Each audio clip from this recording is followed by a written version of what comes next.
Hey, what's up, Dapper? How's it going, man? I might as well get another one.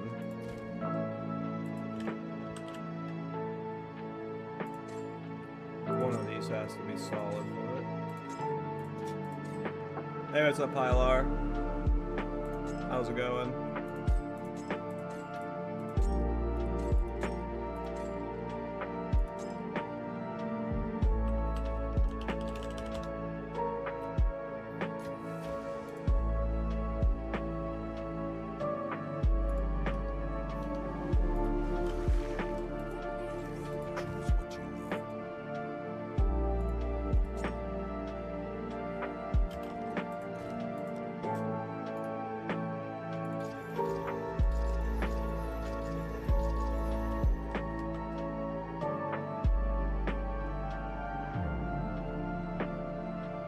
Hell yeah, Hylar. Sounds fun. Frost Darts is fun. I did a Frost Darts build last patch on an Infernalist, I think.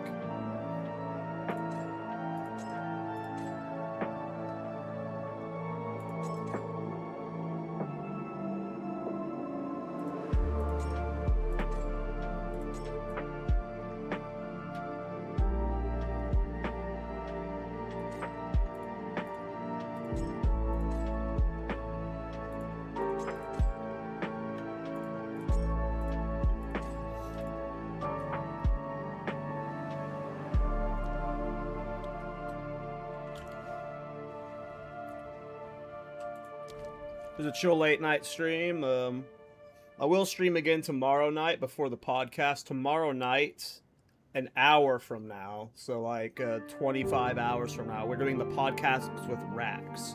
So it'll be like a late night for me tomorrow. Should be fun. Excited to talk to Rax.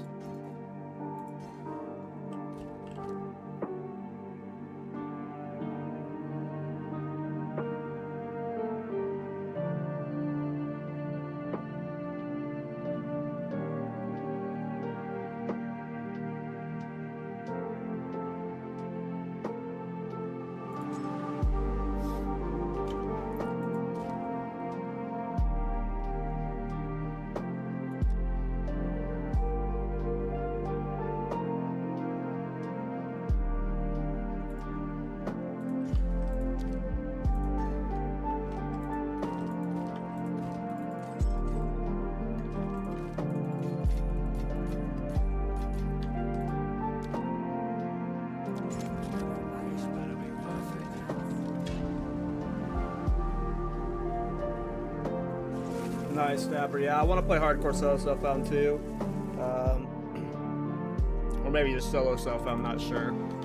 But it'll be after the private league, probably. When we're more in the off-season.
Hey, what's up, Garcia?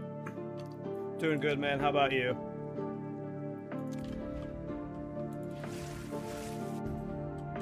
Just farming. Didn't get to play much today. We're only level 88. I think I ended yesterday at 87, so...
Yep, that's basically why I'm streaming, is I couldn't sleep.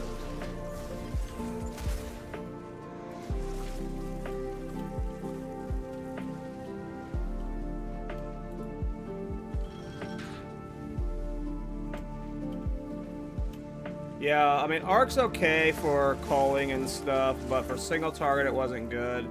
Right now I'm trying weird shit where, like, I have the 124 weapon set passage or whatever, so I'm doing in weapon set 1, I'm doing lightning stuff for spark and projectile speed, and then weapon set 2 I'm doing cold stuff with crit, with, like, not cast on crit comet, but just like a hard cast comet.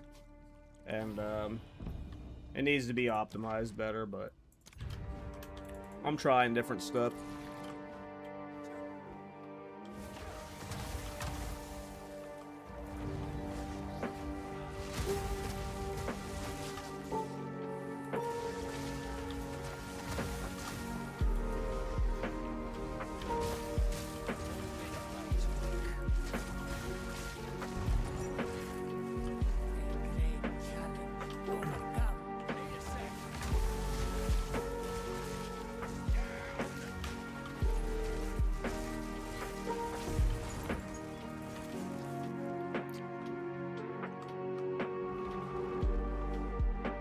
I'm committed to this character in this private league thing for like another week or so for sure. I'm gonna just try and see what I can do with this character if I like really push myself to min-max a character and not reroll.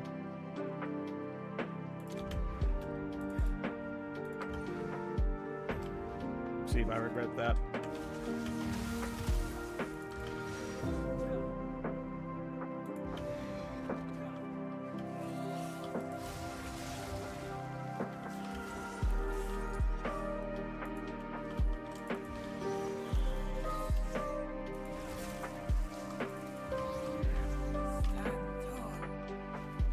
I'm having fun, yeah.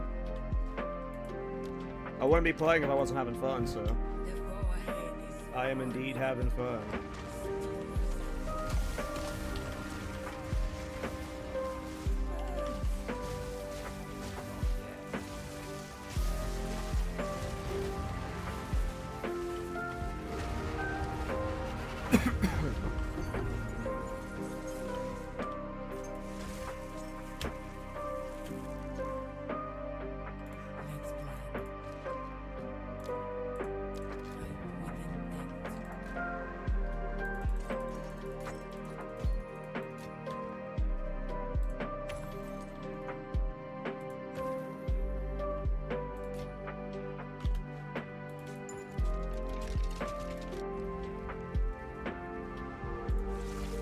Yeah, I mean, I just love Witch Hunter Dapper, so, you know. And yeah, any excuse I can have to play it. I love the Zealous Inquisition. And 0.1 was the first time I tried Thorns builds, and I tried it on a Warbringer and a Witch Hunter, and Witch Hunter was the only viable class for 0.1 Thorns because of Zealous Inquisition. Like, Thorns, we didn't have Barbs and Quillbursts in 0.1, it was just like Crown of the Pale King, Briar Patch. We didn't really have any, like, AoE options with, like, Herald cheesing and stuff. We didn't have Spears then for the bleed play style. And, Zealous Inquisition worked with Thorns. It was like, Thorns was very meme, it sucked for, like, 99% of things, but, it was okay when mapping as Witch Hunter because of Zealous, which was fun.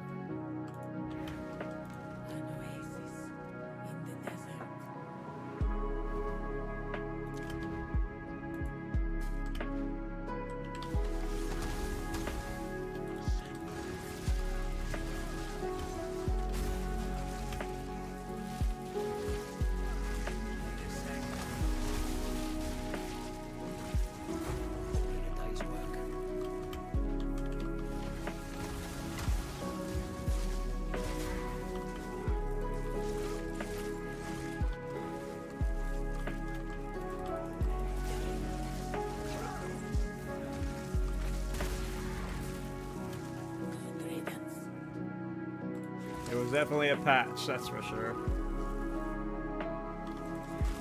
Afflictions are unknown, and room types are unknown. Oh, rip the room types.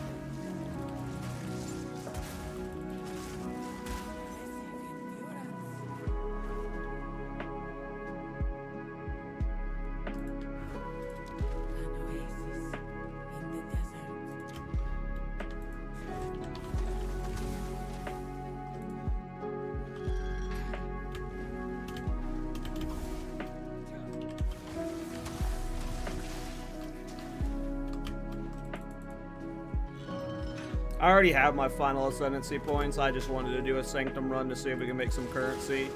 I've been really struggling to make currency, but I haven't actually been able to play too much lately.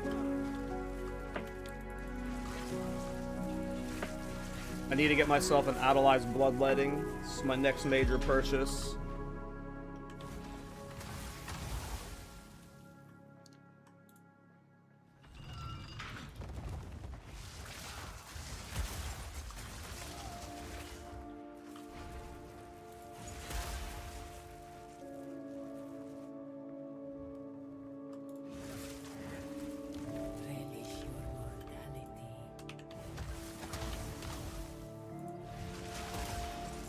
Uh-oh.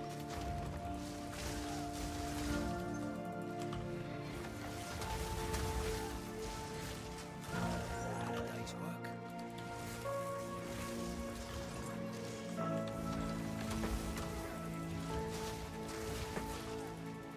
Yeah, that's just natty. We're hard casting Comet, baby. We're hard casting Comet. I refuse to cast on crit. Fuck the police. I do what I want. Okay, not always taking the room selected. Sacred water went hit. What do you mean, yeah, why? You'll see.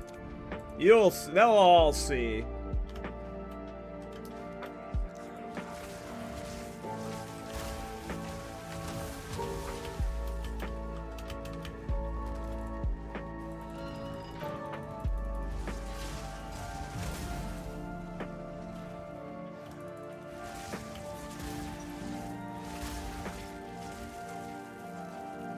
Why not cast on crit with comments, bro? I'd rather rip my dick off than play cast on crit comet again. I'm good.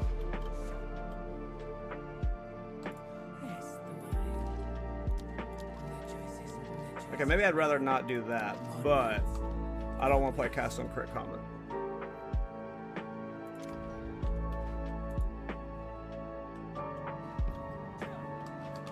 Maybe cast on ailment comet. How about that?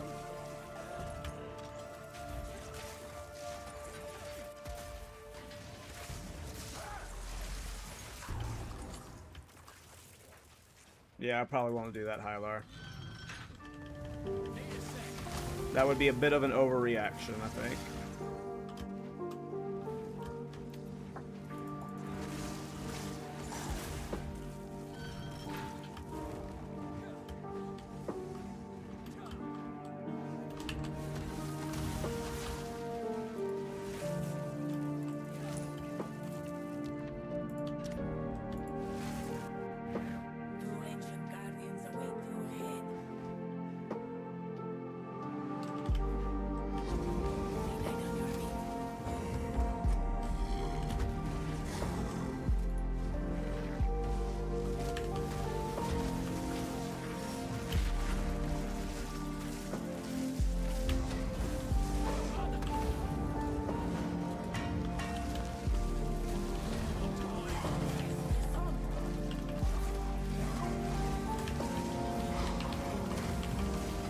No, he's gonna heal. I let him heal. He took no damage from the comet because he's got cold. He's got cold resistance. It's okay, he's a bitch boss though.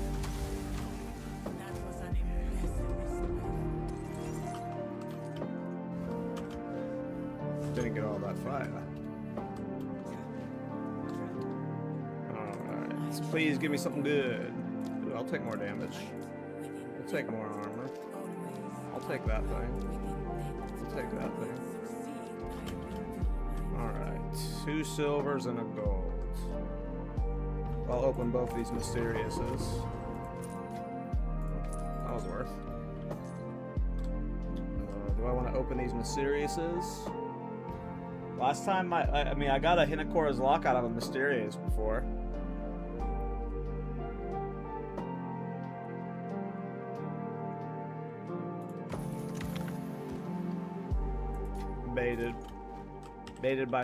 Baited by previous accomplishments.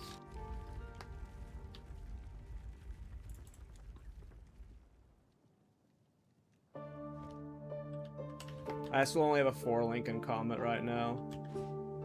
And I don't have a +3 spell skills amulet, which would help a lot too. I need to replace my amulet. I've just been currency starved.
So far, so good on the run.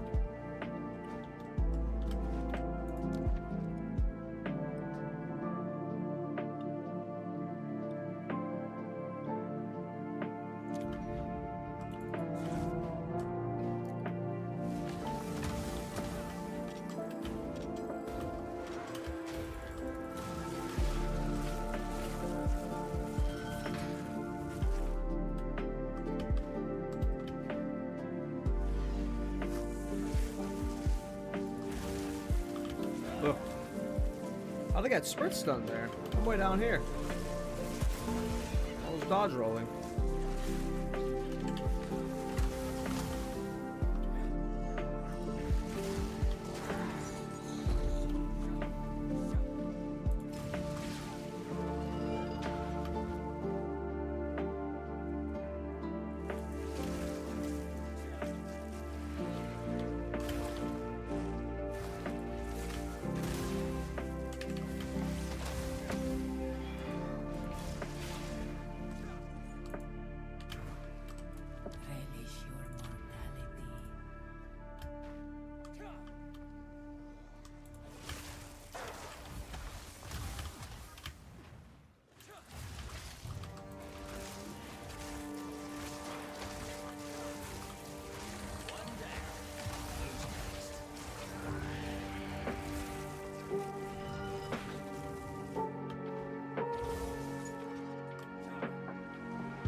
Need the move speed boon.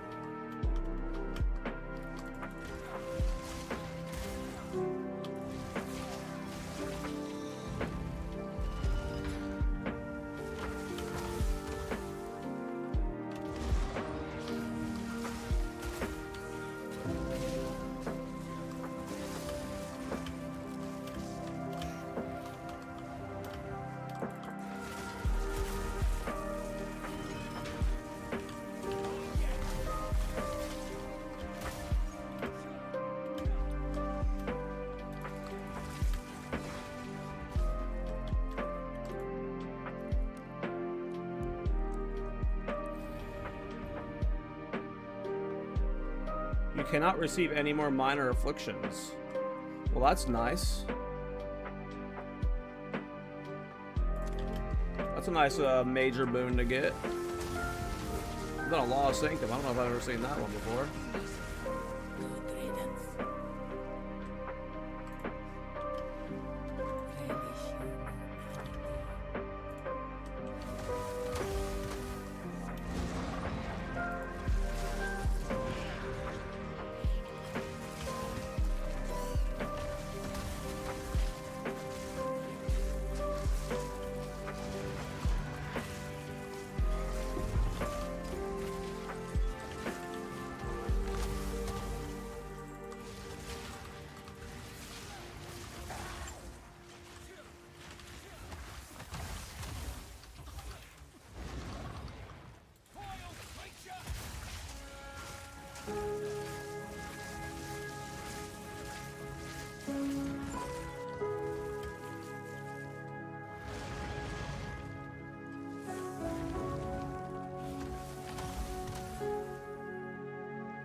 weird route for this layout.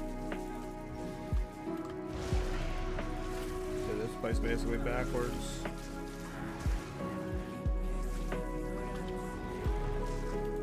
Hey, what's up, Bruce? How's it going, man?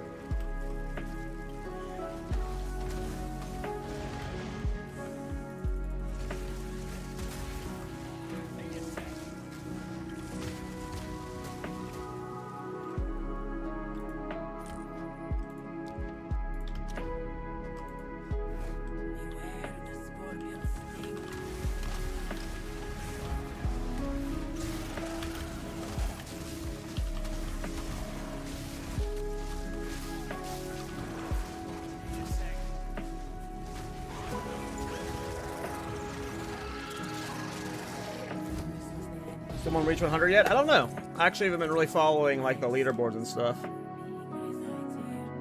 Hey, what's up, GG? How's the build going? It's going fine. I'm having fun with it. Trying to make some currency, so I figured we'd do a Sanctum run and some stuff. Need currency real bad.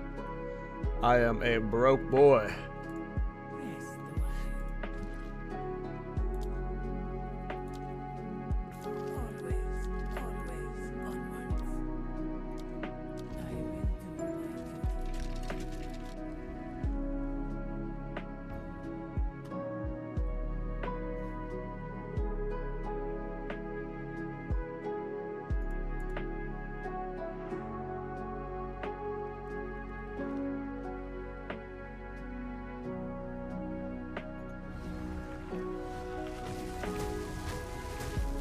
I don't remember which one made the last is, but Molten Being's overpowered.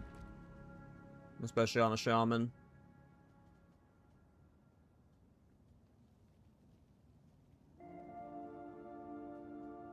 Oh right, I don't get afflictions anymore because I have that OP thing. Which one's made the last?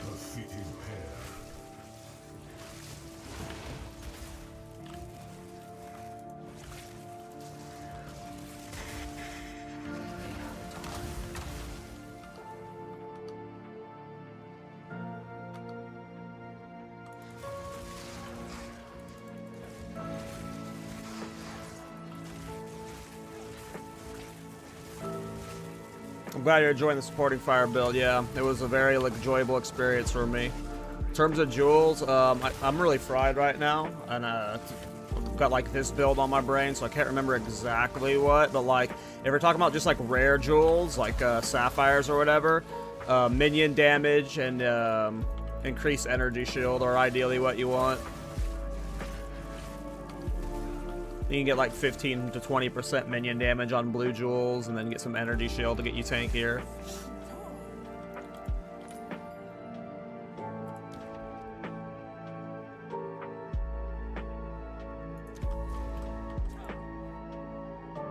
Did you fix friability? Not really. I mean, kind of, but like, not how I want to.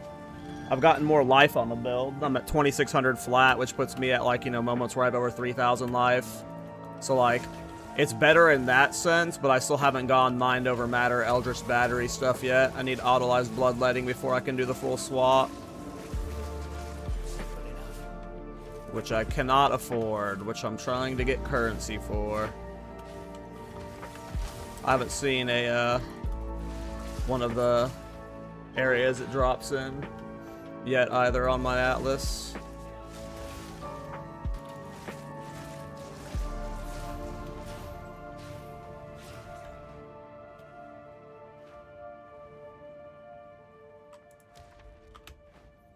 Oh, these are probably risk-free because I can't gain any more minor afflictions. So, like, if one of these is supposed to give me a minor affliction...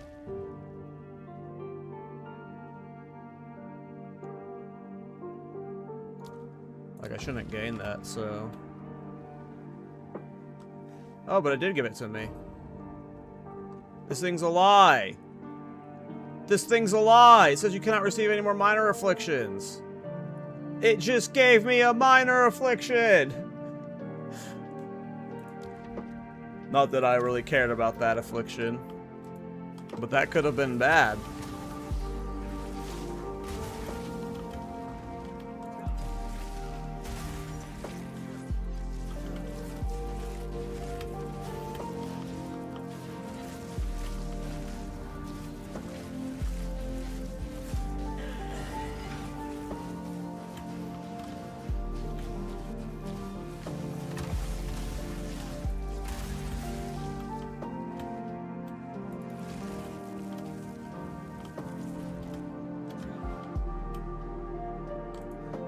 Not trusting these again.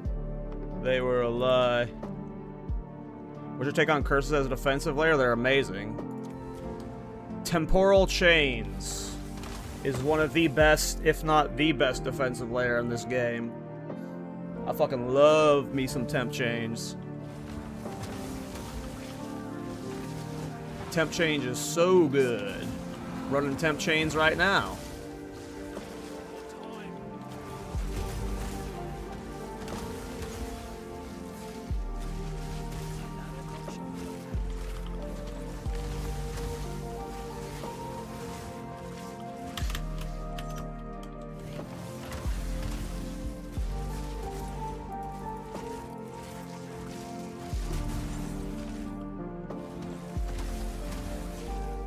What got you into off-meta build making? I don't know. It took me a long time to even understand what off-meta build making meant, because I never even really considered myself an off-meta build maker. I just made the builds I wanted to play.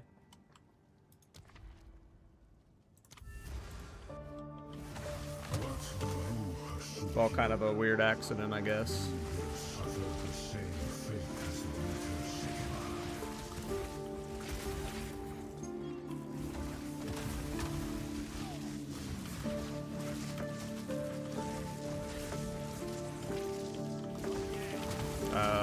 Molten Being, I mean, I'm using Molten Being on my Shaman, and he's not Avatar Fire. Avatar Fire Thorns kind of sucks, though, so... Molten Being's really good. It gives you damage and survivability, like... Molten Being's OP.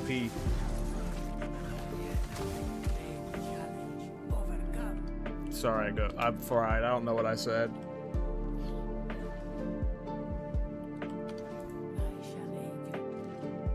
Oh, we finally got movement speed.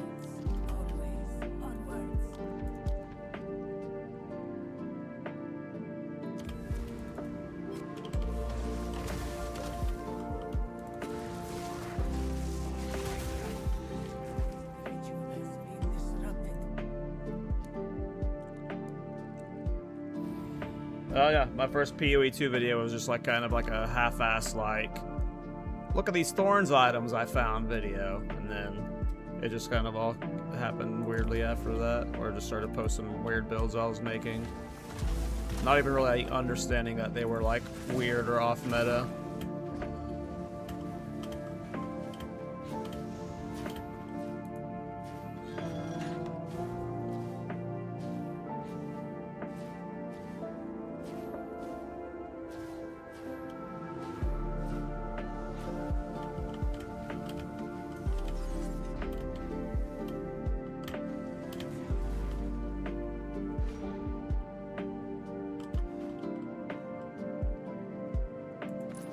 I mean, I love supporting fire. It's my favorite build of the league. It plays nothing like a minion build, though, so... If you like minion builds, I can't promise you'll like it.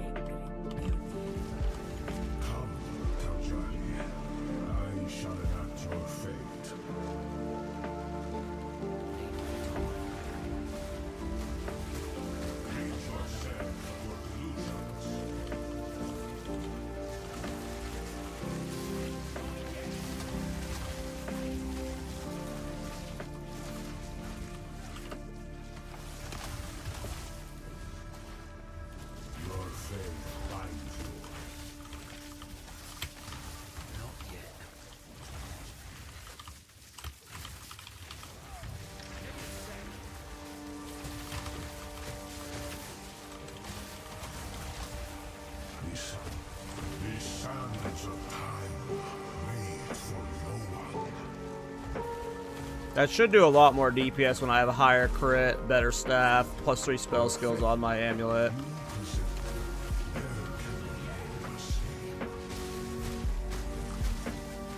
There we go. That was a nice little combo there. Rip. No good relic.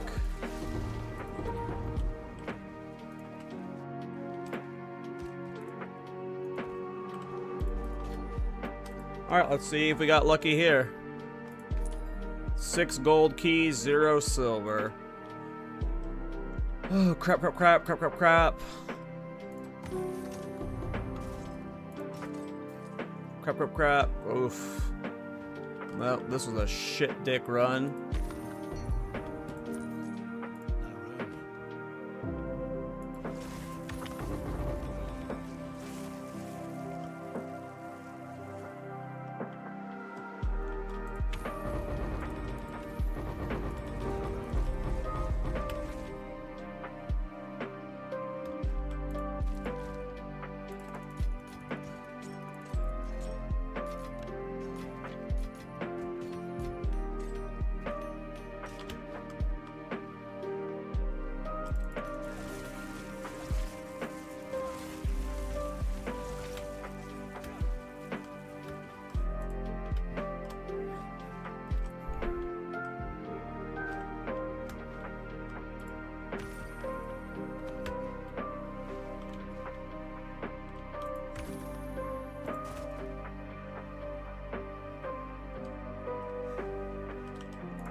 Well, that was, unless one of these jewels hit, which they may or may not, you never know, but jewels usually are pretty bleh for me.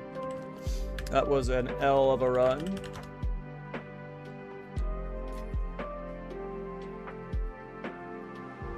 It was a clean run, though. Sold it. Ooh, what sold? Yay, 11 exalts. I'm at 30x now. Alright. We could do some maps for a bit. I want to do more Sanctums, though. I want to see if we can get lucky in a Sanctum. Are any of the Grand Spectrums selling for well? Rubies are a divine. That's not good. Emeralds are what? 2 divine. That's not good. Sapphires are 6 divine.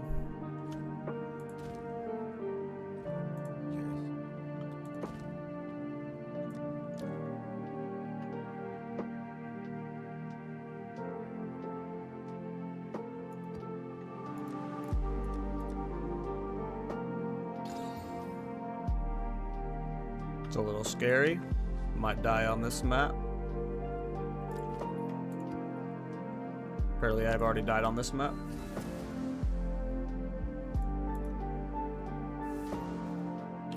Might happen a bit again with this, with these mods.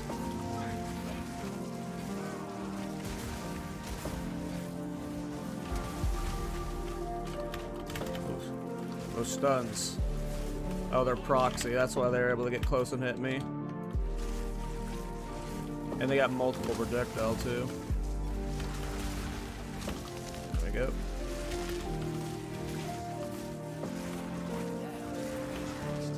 Oh, the scary mob type.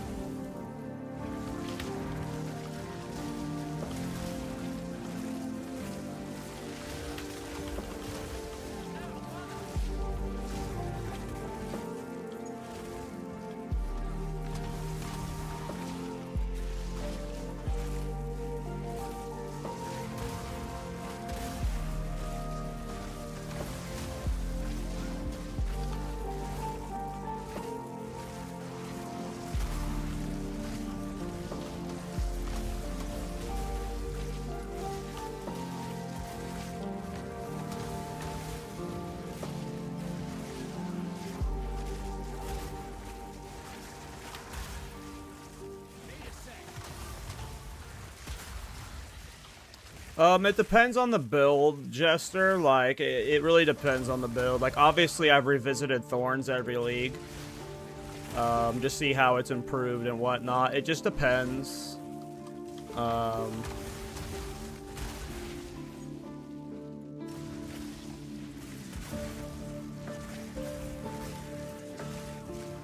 oftentimes, new stuff is super appealing at the start of the league, but I've revisited builds before, yeah.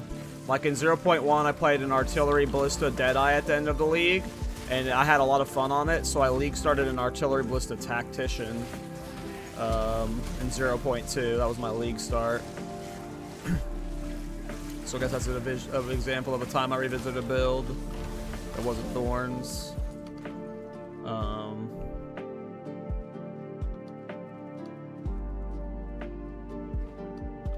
But no, it's rare that I like do a direct copy. Like, if, depending on what we get in the next patch, you know, my Artillery Ballista Tactician, I could potentially League start that. I had a lot of fun on that build.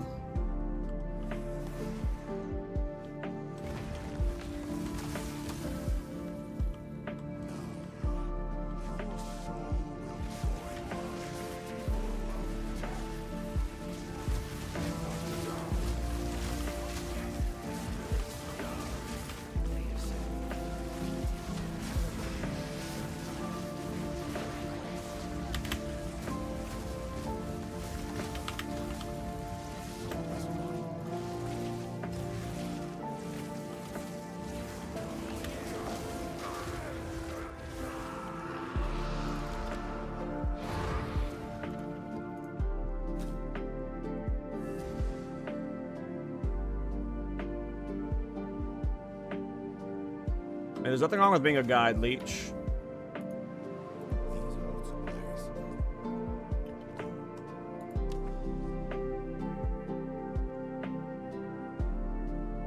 No, there's nothing like that, Clock Blocker. Unfortunately. Unfortunately.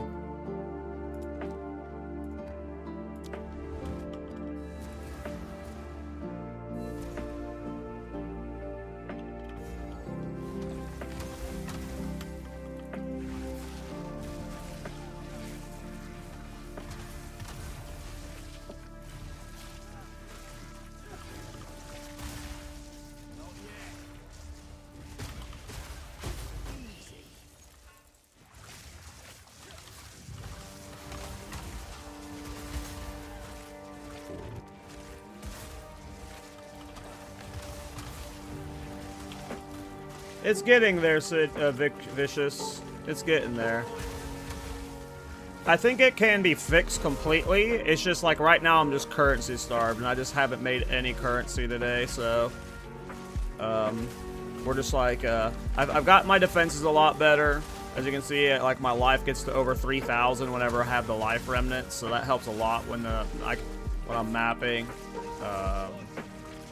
You know, you can still rip, you know, it's still not like perfectly rippy. I haven't done the full Eldritch Battery Mind over Matter swap yet, because like I need Tech Rods, I need Idolized Bloodletting, you know. But it's doing a lot better than it was originally, you know.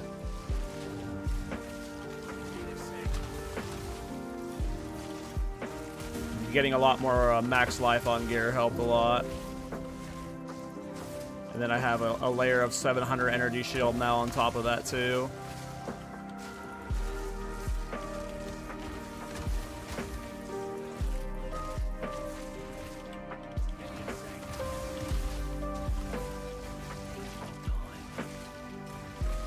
Yeah, only 12 div.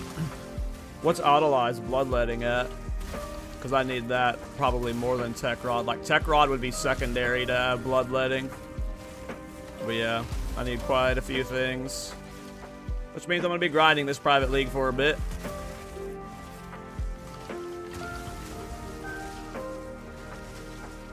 Luckily, Spark's a great mapper. Once I get a +3 spell skills amulet, that'll help a lot with my damage. But right now, I just don't have I have 0 spell skills on my amulet right now.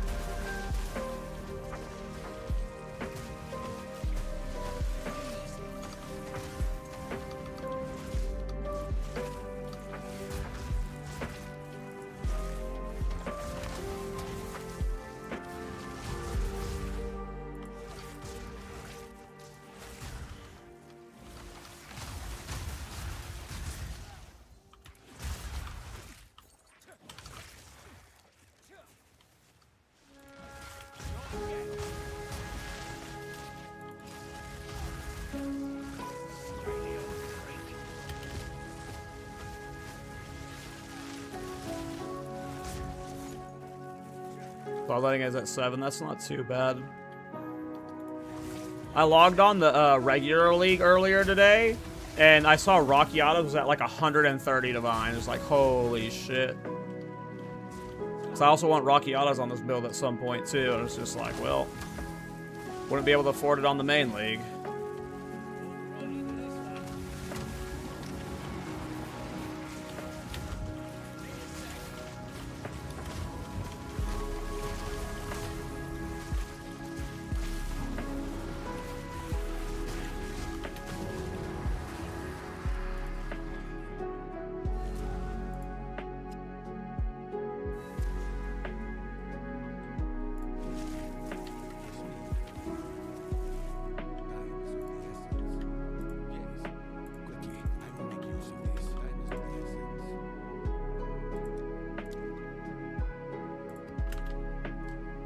Starting to get waystone starved.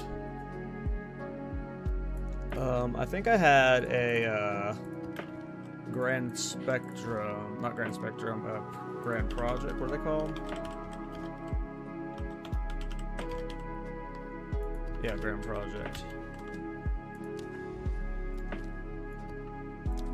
Just slap it in there, YOLO.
That was a tricky thing to try and do, while also trying to scratch my eyeball.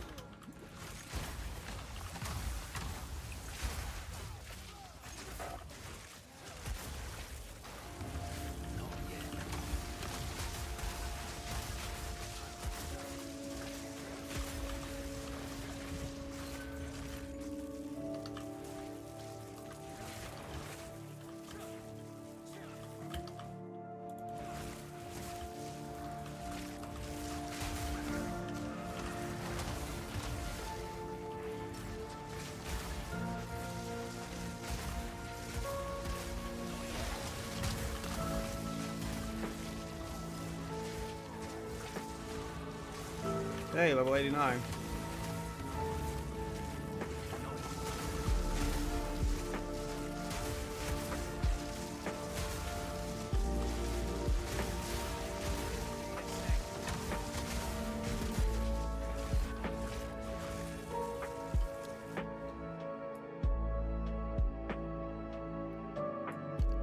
I don't remember what I had been doing recently with my passive points, because this tree's so, like, crazy. It's just, like... We're using... I don't remember how many weapon set passives right now. I can't math. Like 35-ish, 36-ish.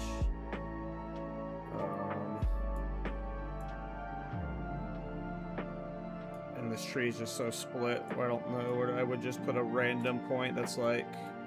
split between both, or yeah, we'll just do something basic and easy that's just like extra cold damage and extra lightning damage for now.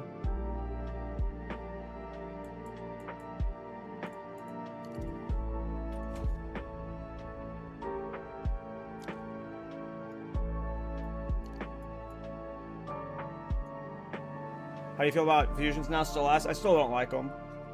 Like, okay, so let me rephrase. Like, that experience I had on the campaign, like, was kind of real. Like, if you are playing caster skills not on the top half of the tree, it's like, it's kind of shit, you know?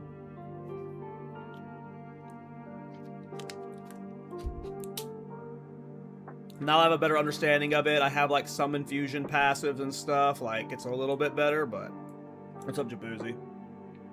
Like, I don't, like, I still have a pretty negative feeling about them, but, like, I think I just had the worst possible first experience with it, you know?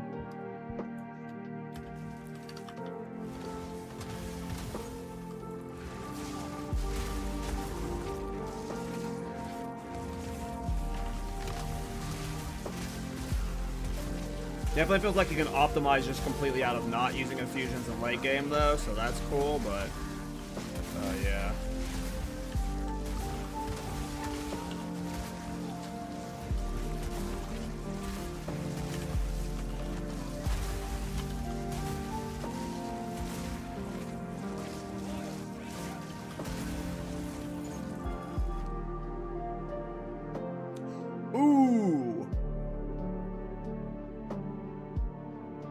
Me like whittling.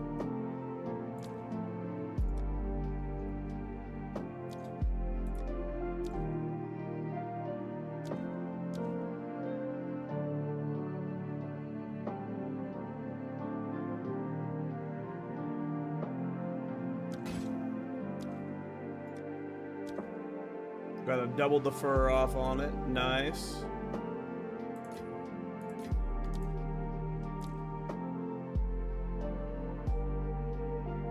Well, we'll have to do the next ritual we see to make sure we get that whittling. That'll get us some currency. How much are whittlings? I need to go see in the trade hideout after this how much whittlings are going for. I'll get us some currency, maybe a divine or two, I assume.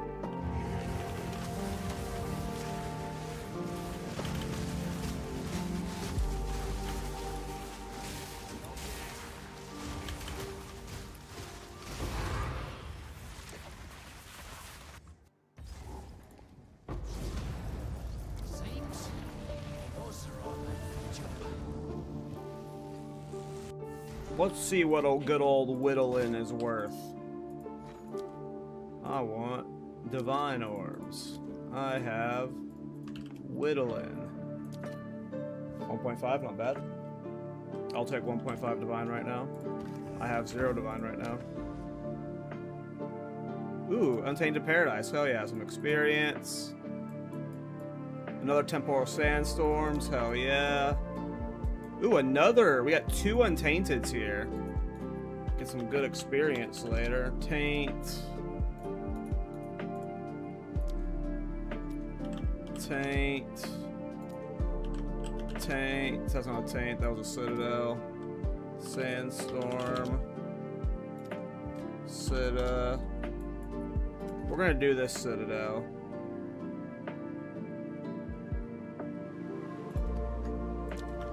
I'm gonna do a baby mode.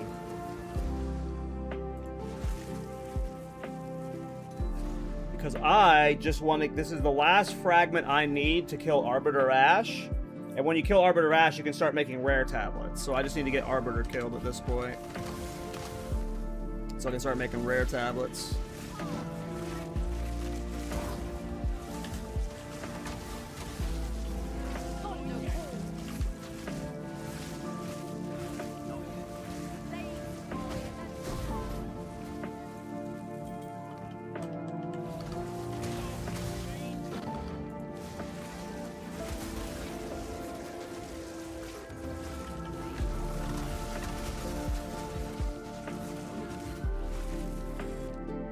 There she blows!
That was silly. I made a roll in there like that.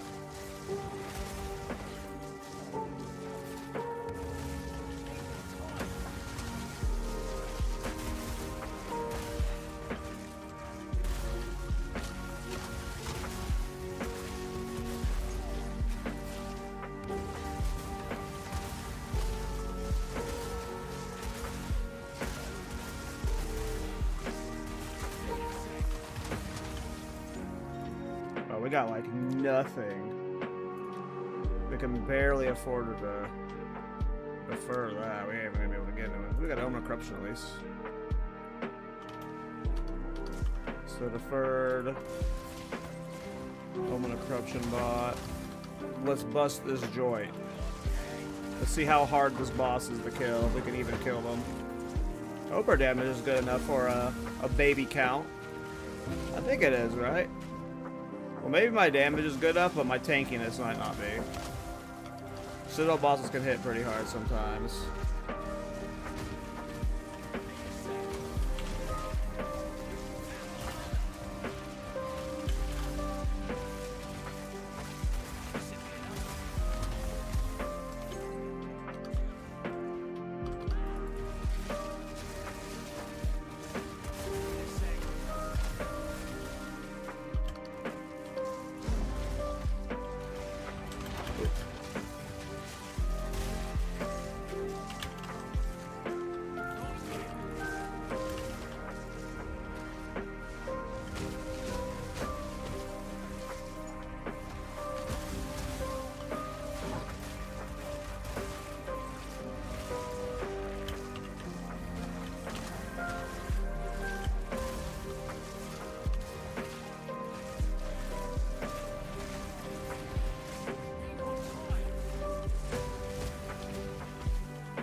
Alright.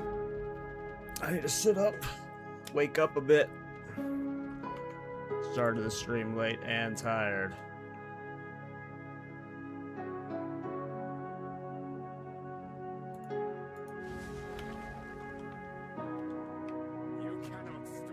I'll try.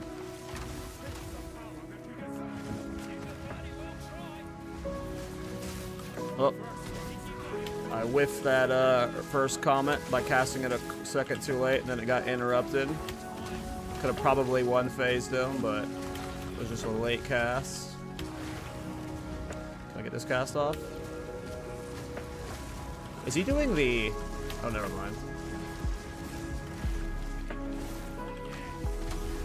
Why is he already spamming Corrupted Blood so much?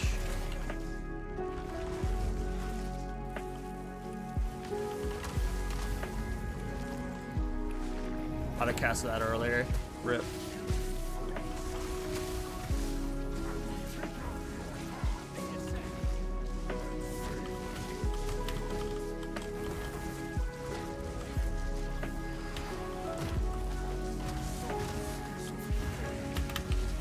That was a bad dodge roll.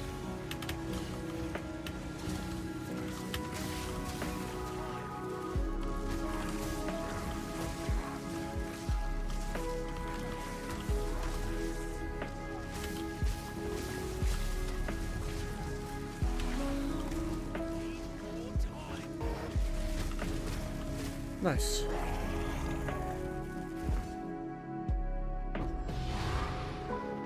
Alright. Luckily, Arbiter of Ash gives you infinite attempts, so it doesn't matter if my DPS is shit. At some point, I should be able to kill him, right? And if not, I think these fragments are cheap, so... Let's go see if we can handle Arbiter this early. Should I swap, though, to concentration? Nah. Nah. Oh wait, I don't even have, I think I have access to Arbiter yet. Fuck. Is he down there? Is that the red right there? Or is he over here? Oh, he's over here. God damn it.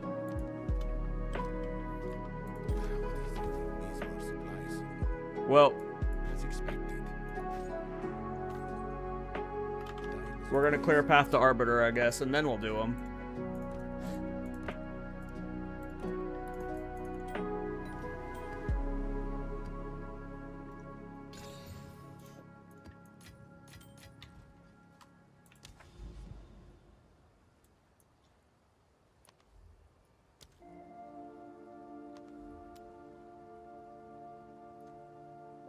Well, that wouldn't lead there. This one might lead this direction. And we can figure out what that red shit is there.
Those arrows. That was a greedy ass comet to go for there. Should have just sparked.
That's a scary looking abyss.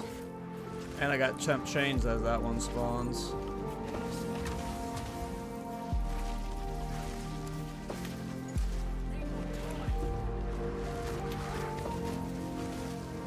That was an awful ass comet.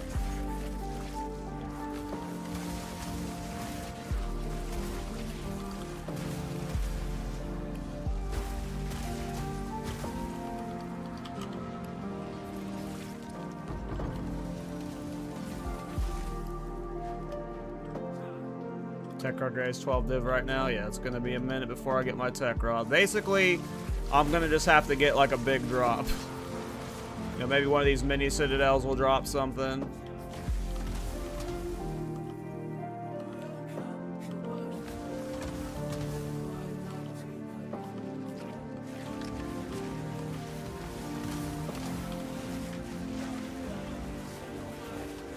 I accidentally interrupted that comment there.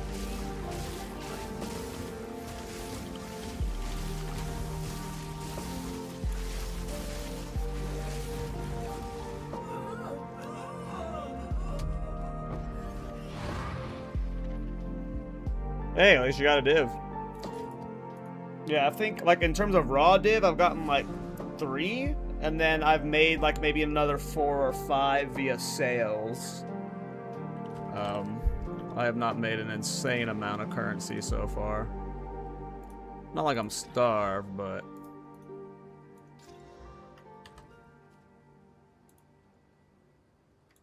It's like people aren't really buying bases right now, so it's like base farming doesn't feel great. Seems like a good deal. These are our supplies. I will make use of these, of course.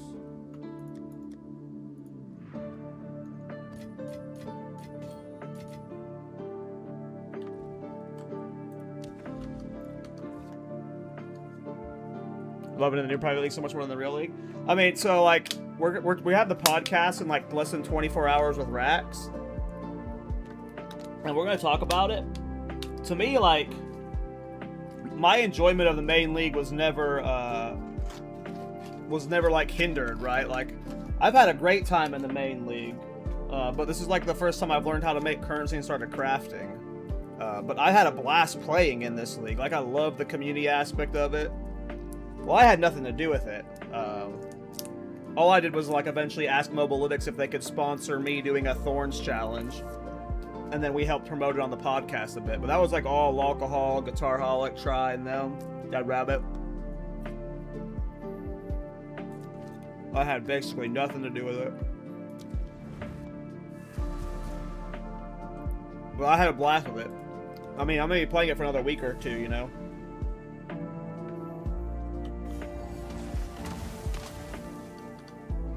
The fact that it hit 50,000 cap is crazy.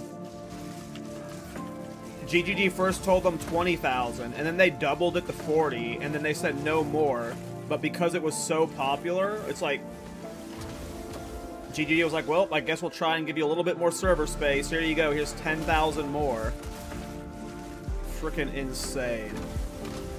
And this is just like, keep in mind, this was what with very limited promotion. It had like 6 days of lead up from when it was announced. It did have some big streamers playing it, which was cool. But it's also not free to play yet. Like, if this many people want to play a PoE 2 private league, imagine when it's free to play. Like, private leagues are going to hit like 100,000 people at one point. Like, it's crazy that it did this well with like no promotion from GGG, right? Like, it just kind of like spawned out of nowhere and it hit 50,000 people. More than that probably, because like they're like people are leaving the league that are done playing to let room for other people and stuff. Like, it just shows how crazy this game's gonna be whenever it's free to play.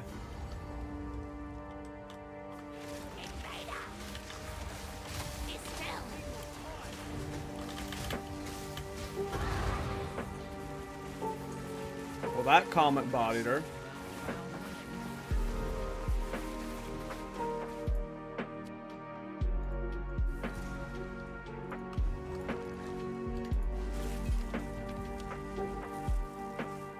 Here, I want to swap to my other filter, I think. Oh wait, I am on it. Never mind.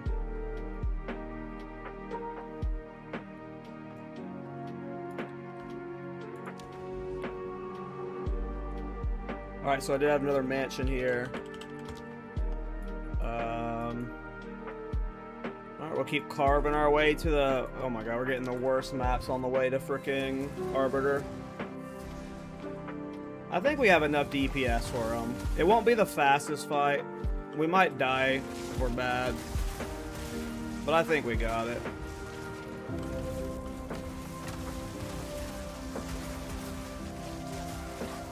I'm glad I keep getting rituals. Is the whittling here? The whittling is here.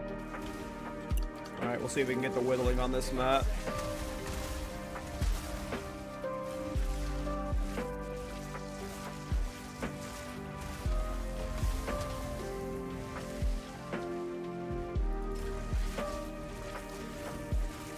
As you can see, the build is definitely way tankier, despite I still don't have the mind over matter set up yet.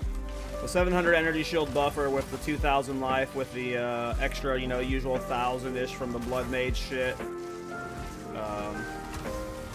As long as I'm not being stupid, I'm not really dying much right now.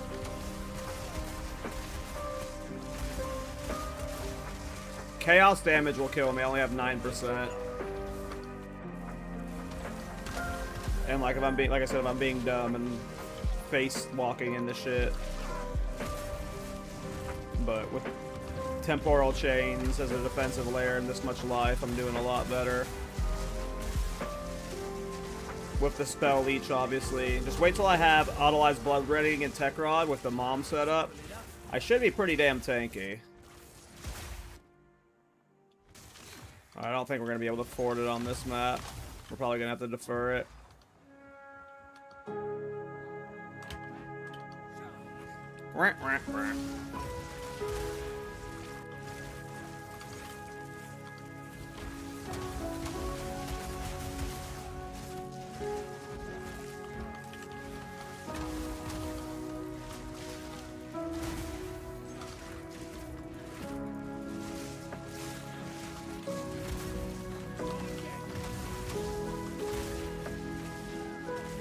It's funny though, I went into this league wanting to focus on the temple, and I bricked my temple in the weirdest way.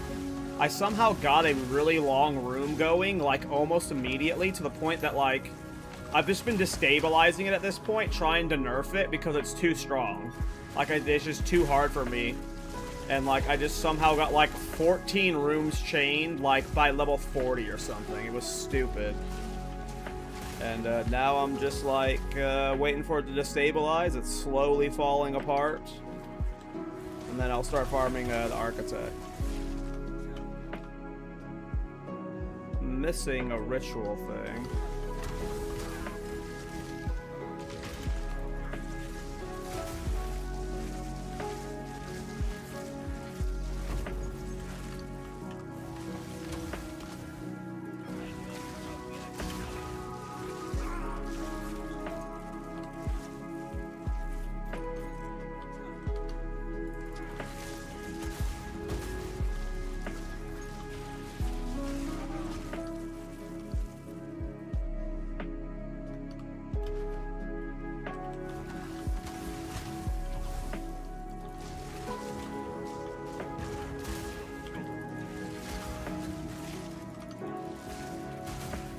There we go. Finally found the last ritual. Need more time.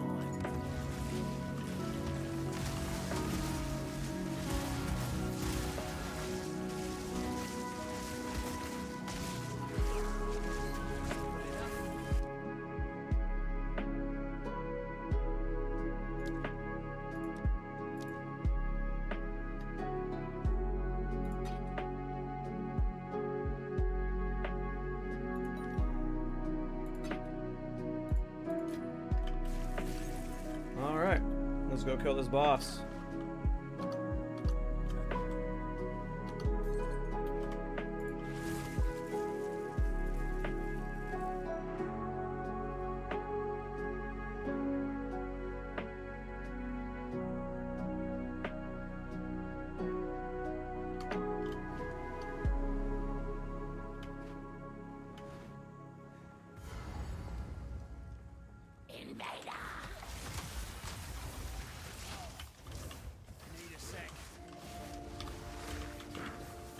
Got that comment interrupted.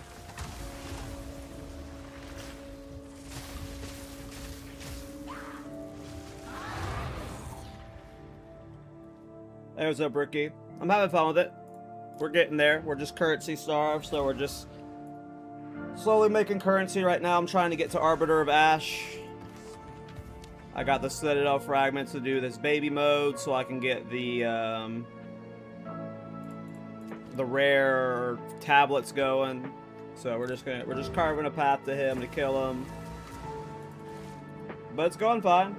I've been having fun messing around with the build, experimenting. Right now we're utilizing the 120 weapon passives from Witch Hunter.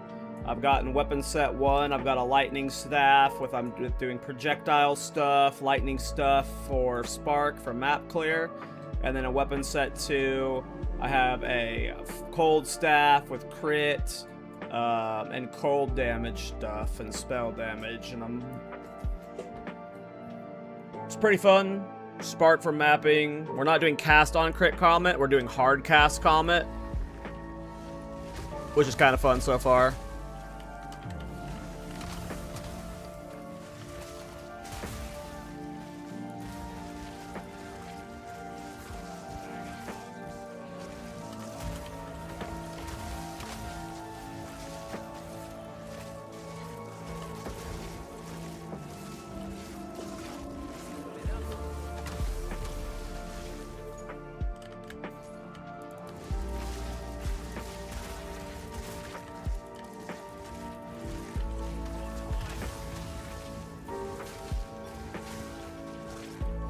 But I'm having a blast. Very much enjoying the private league.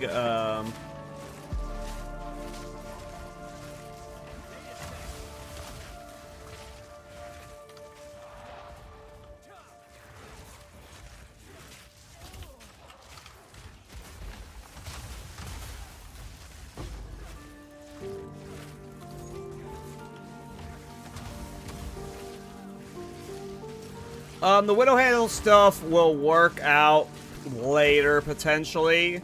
I just need, like, a bigger budget for it. And I need a better Widow Hell. I'm just currency fucking starved. Like, I just have no currency.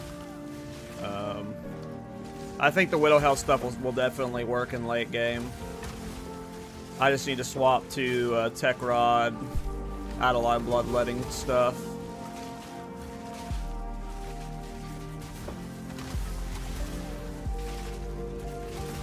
Because right now, just a lot of my damage for Spark just depends on just the raw spell power from a staff.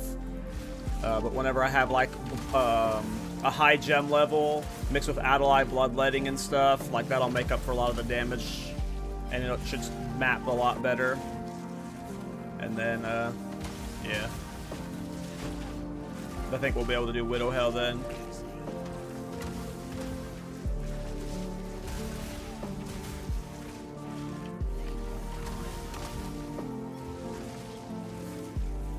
But we are just in currency farm mode.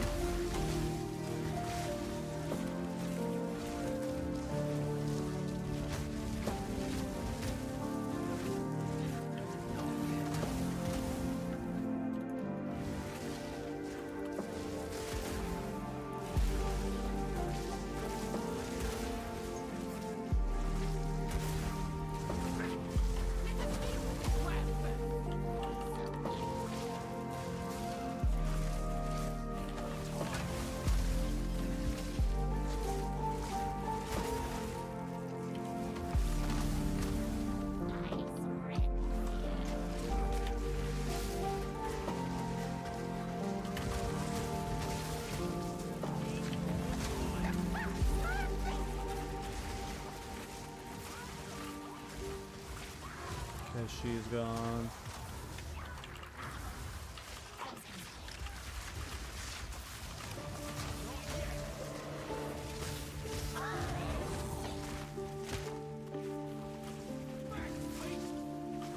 Good off move.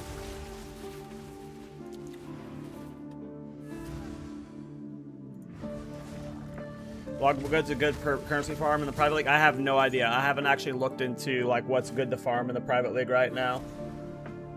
That is a good question. I have no clue.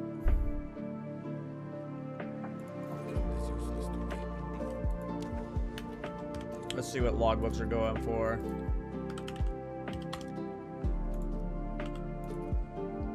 A divine each.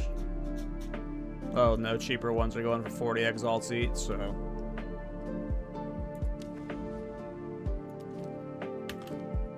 Well, you got like the market's a little bit skewed right now because it'll show divines are cheaper than exalts right now on the private league, so you have to actually check by exalt because divines are going for like 120 exalts right now, but so it'll be like, oh, here's one divine ones because like it's like right now in the system, divines are worth less than 39 exalts, even though that's not technically the case because they're actually worth over 100. But these are level 81 logbooks, and they're going for 39 exalted orbs, so not the best. Not the best. Which just makes sense for early in the league, you know.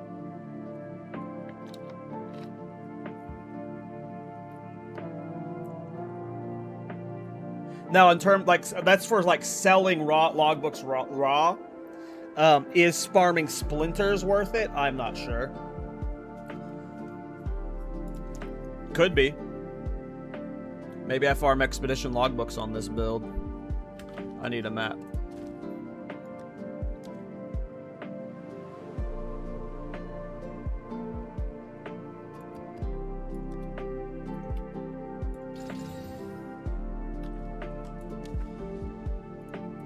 Oh! We don't need a map. Alright, let's see if we can handle base arbiter with this turd of a build so far. Level 89. Let's see if we can do this. I mean, we get infinite attempts, so I'm sure like at one, even if it's a slow kill, I'm sure one attempts I'll be able to, you know, tickle him down. But if not, maybe we just threw away. I think it's like a divine for an attempt right now, so it's whatevs. But hopefully we can kill him and get the rare tablets, because rare tablets are nice. You can sell them for a lot of currency, but of course they're obviously just good to use too. They're great for your stuff. All right, let's see if we can do this. You are too late. The fourth bit burns for you.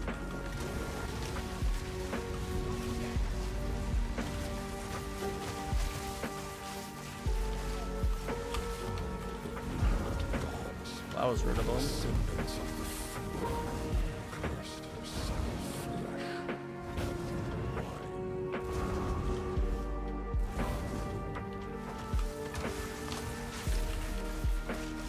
Oop, I got interrupted out of that comment. Your existence.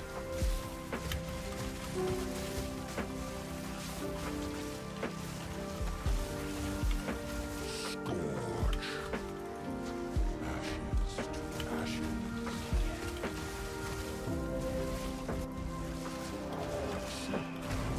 Finality.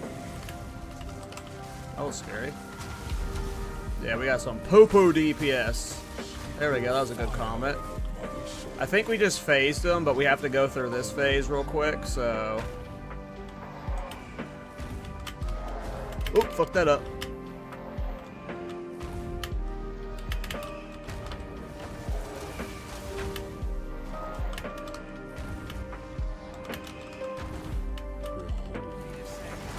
burning horizon.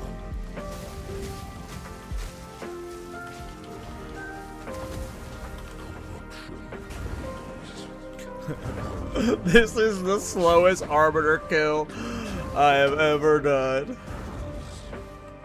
Ay, ay, ay.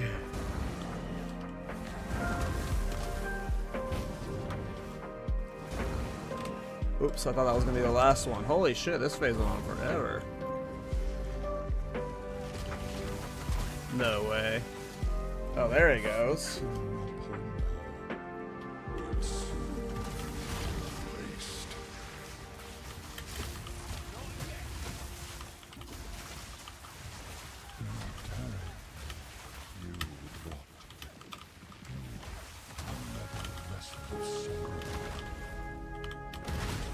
Oh, wow. That was scary. Don't die here.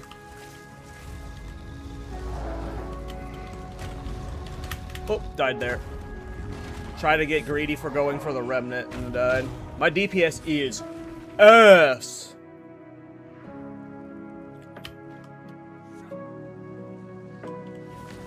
That was a shit death. I got greedy going for that remnant. Tried dodge rolling through him to get to the remnant and he just slapped me in my face.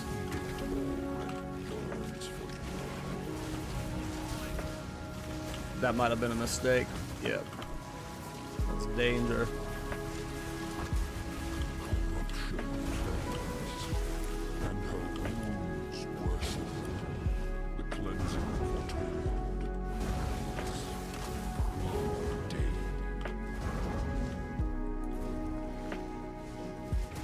Oh, what a jerk.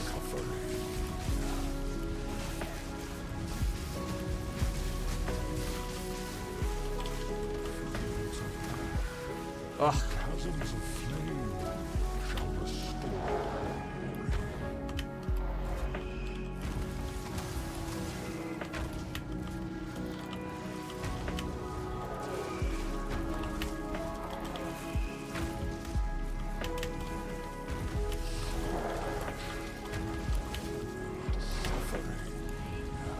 Phase on fear.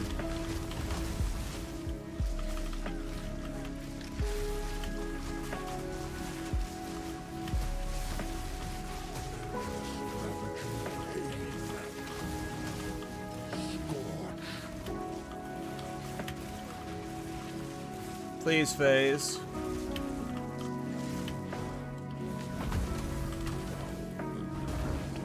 Well, do another one of these things. This shit's the easy part, though. It's just boring because it lasts so long.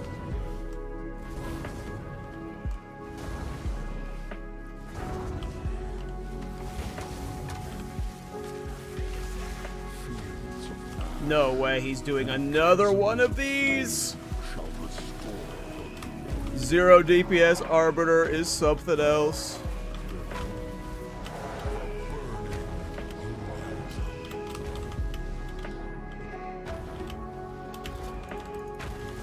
Oh, I shouldn't have cast that spark.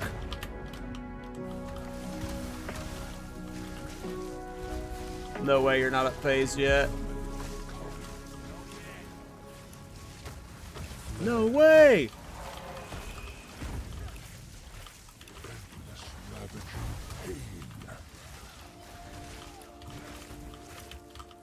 Jesus. Cheese and rice. I'm almost out of life flask.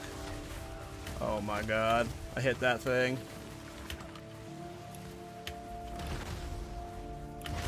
Oh my god.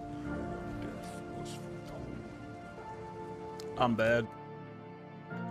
I knew this was going to be a rough fight with my DPS, but I did not think my DPS was that slow for the first phase. We're getting like double of each of the annoying transition phases, so we might have just not had enough DPS with me being not good enough to one-shot him. I just fucked up that combo so hard.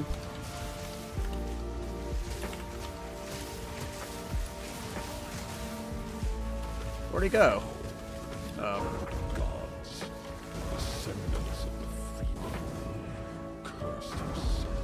I think this is easily my least favorite fight in the game, and it's because of like this right here.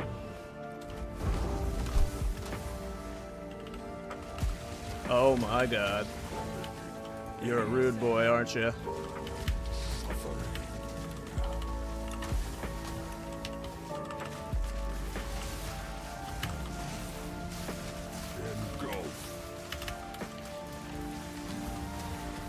Oh, I missed that comet. Oh no, I hit.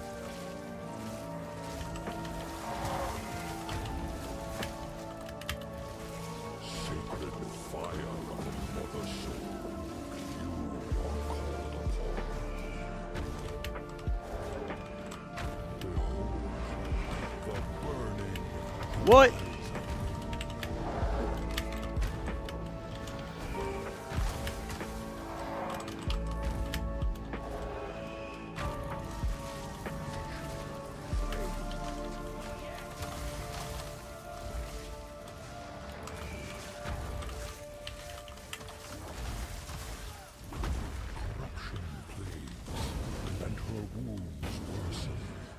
Another one of these, fun. I've already wasted a good amount of life last.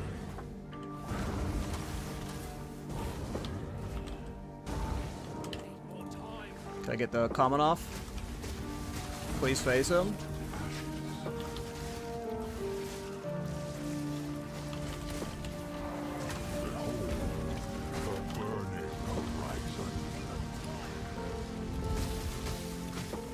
Please don't do another fucking... Dude, you are such a pizza shit. An absolute pizza shit. With pepperonis and cheese.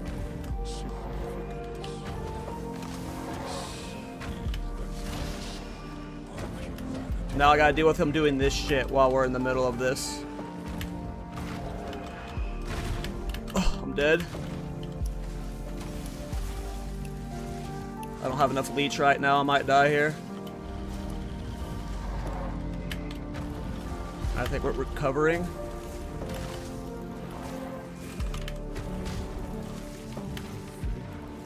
Humanity has failed. It must start again.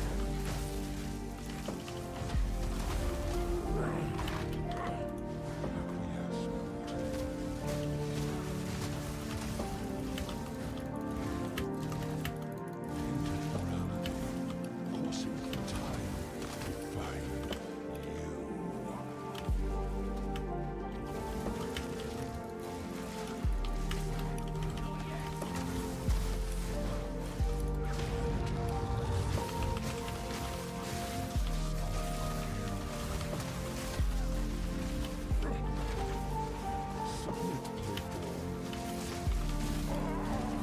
Woo!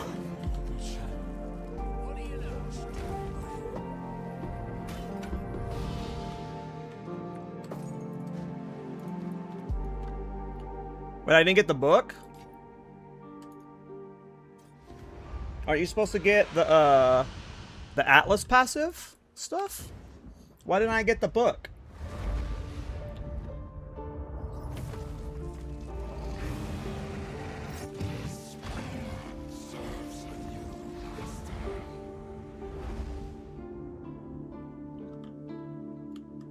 I thought you were supposed to get, Atlas passive points for killing him the first time.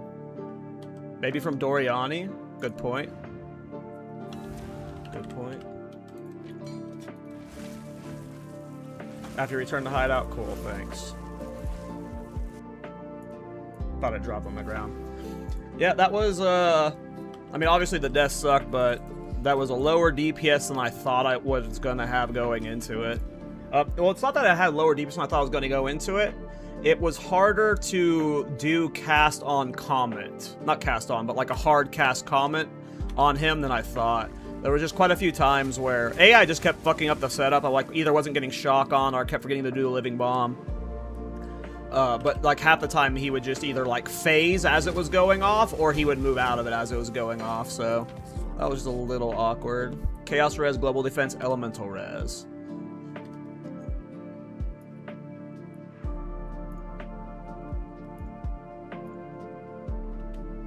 I mean, I'll list it for like 3 divine. I don't know. It's fucking worth. Seems like a good deal.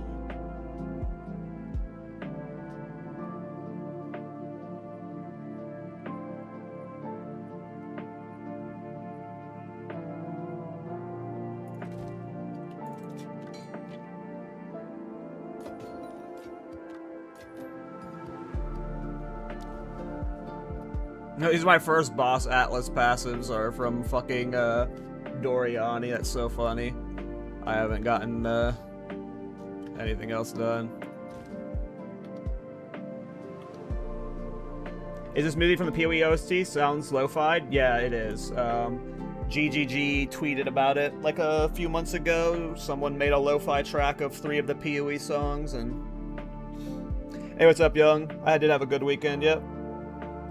Had a lot of fun playing the game. Got a lot of game dev work done today. Yeah, it was a nice weekend. Got the podcast with Rax tomorrow, which I'm excited about.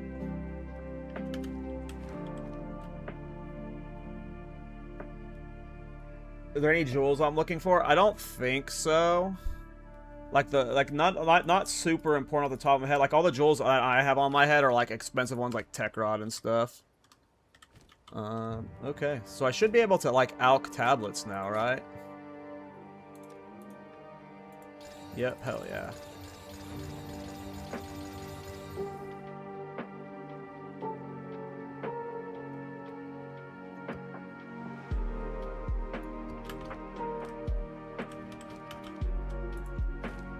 Sweet. I mean, like just selling rare tablets alone can make you a lot of currency, because there's like so many people that don't kill Arbiter this early on, whether just because they can't find the Citadels or they have a 0 DPS build like mine.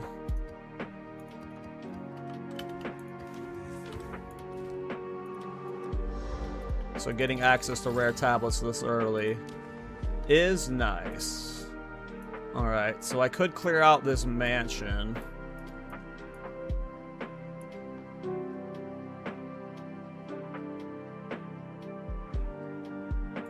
I don't really want to right now, though, because we can clear out this mansion instead. I don't want mansion right now. I want other ones. Here, let's clear the sandstorm, because I like spring anyway. Is this scary? A little bit.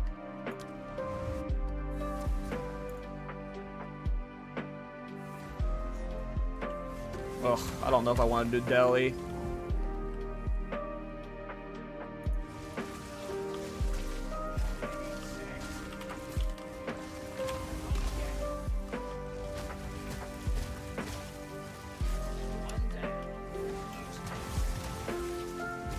Delhi's rough with this build right now. Elemental res is a pain.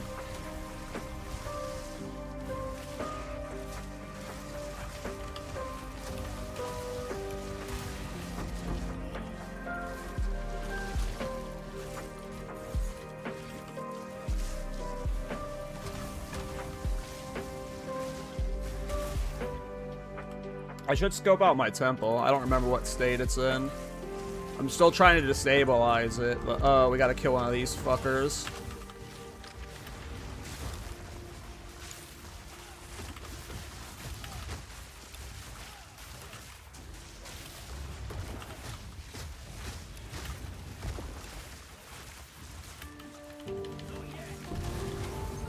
Let's go in my temple and just see what the state of it is. It was pretty rough last night. It was kicking my ass.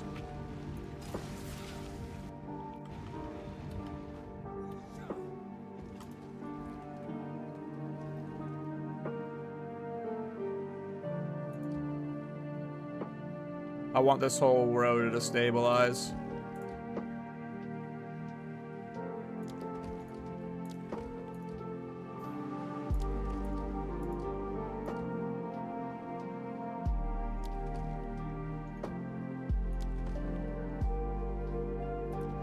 Let's see what happens if I can handle the temple now. I've not been, I've not had enough damage or survivability for it when it was like 30 rooms, or no, it was like 30 rooms, like 19 rooms long. But I've destabilized it a good bit.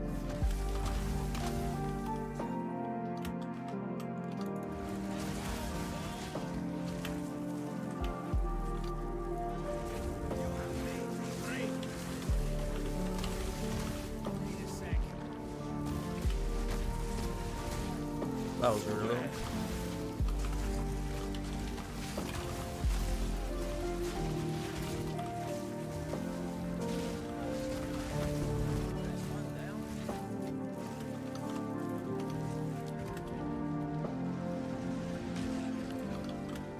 Oh, it's only a lesser jeweler orb. That's no fun.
Where are my divs? Where are my divs?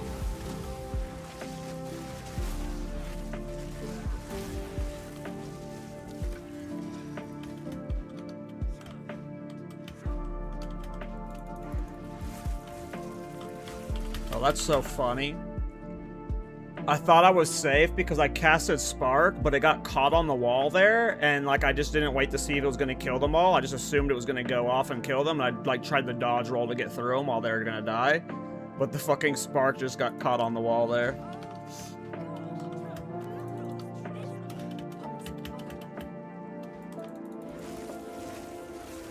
That'll happen sometimes, like that right there. Like sometimes Spark gets caught on terrain and it's super annoying. Like right here.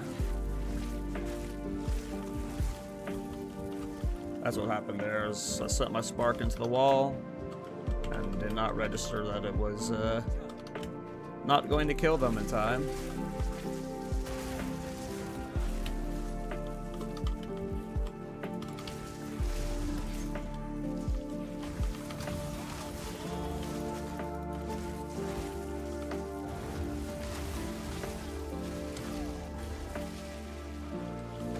Like right there. See how it gets stuck on terrain like that?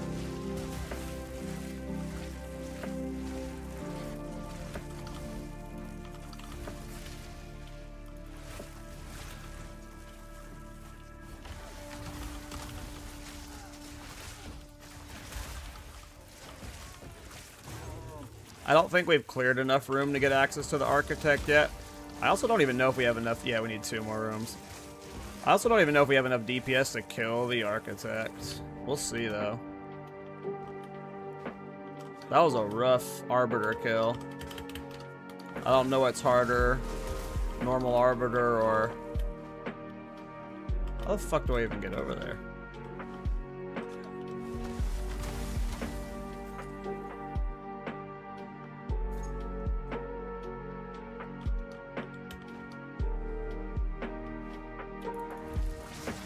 I mean, I think with enough currency, any build can be good, so this build will definitely be good with enough investment, but, like, is it going to be better than, like, a Blood Mage Spark build or a Pathfinder Spark build? No. It's just an alternative playstyle for people who like Witch Hunters that eventually want to try a caster variation.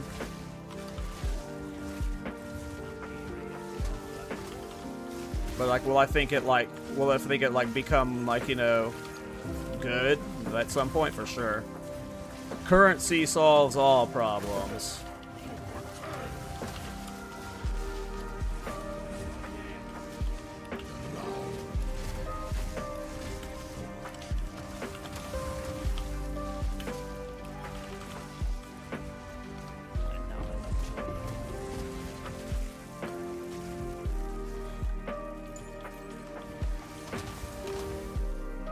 But will it be cooler? Yes, because it's Witch Hunter. Agreed. Like, but, you know, if your question is the Culling Strike worth it or not worth the effort? In my opinion, it's almost never worth it to be Culling Strike when you're, like, using Myrus Uxor and leaning in the Culling Strike threshold. There's almost always going to be a mathematically better way to scale your DPS.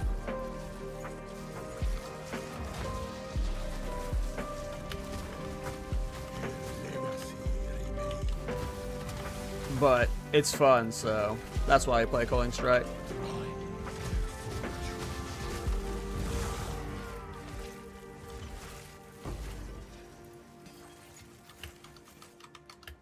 I don't know, I'm pretty happy with where it's at for, like, my budget. The fact that it's a league start with a style I haven't played before. Oh, I just did a goofy move there.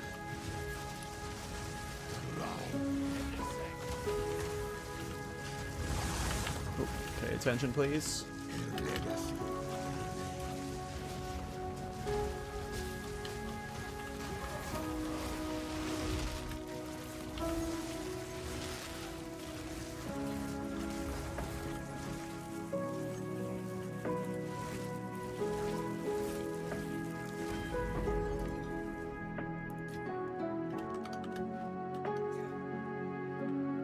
Whirling Assault Witch Hunter was pretty fast.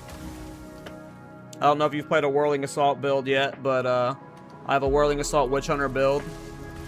It had really big AoE. Its move speed was really good. Had great boss damage. That was a fun one.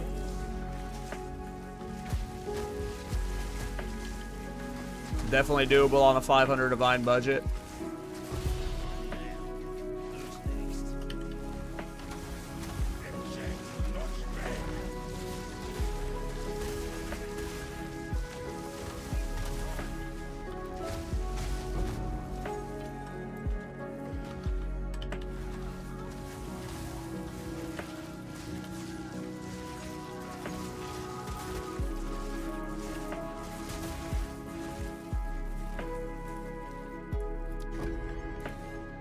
Gotcha. I mean, I would recommend my Bulletstorm Witch Hunter, but it got nerfed, so you would have to play like an alternate variation of it, playing Poison or Bleed or something.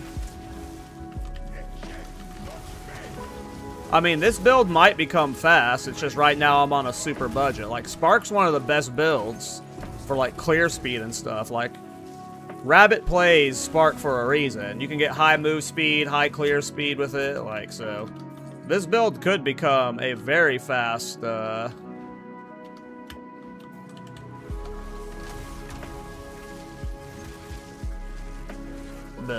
It's just right now I'm on like a, you know, giga budget. Alright, let's see if we can handle the Architect. You could never understand it. It was so great. Balanced. Strategic perversion.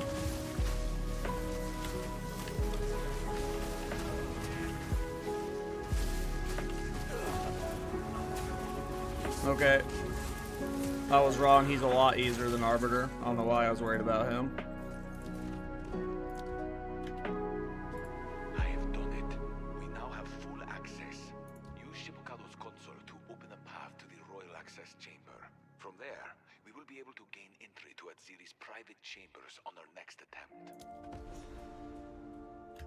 Another medallion. Will you revisit Thorns this league? I already have. I have a Thorn Shopping build I made.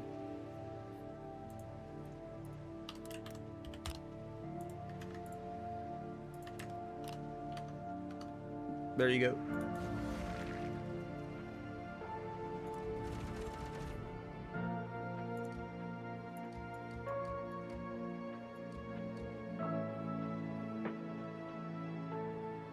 I'm about to put this access chamber in the bad spot.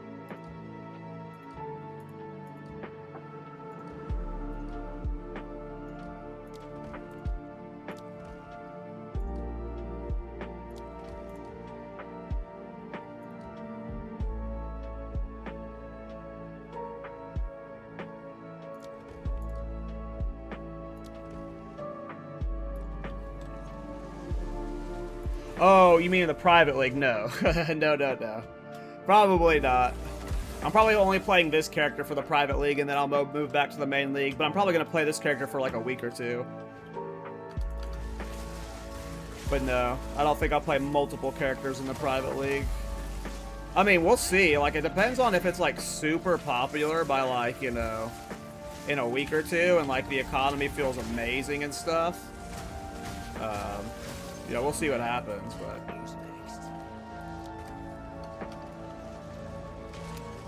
I'm still having fun in the main league, and was still having fun in I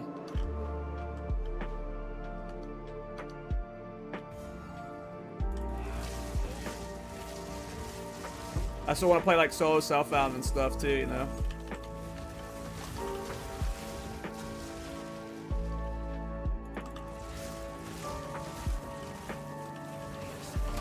Well, it just got up to 50k people. It's over 40k now.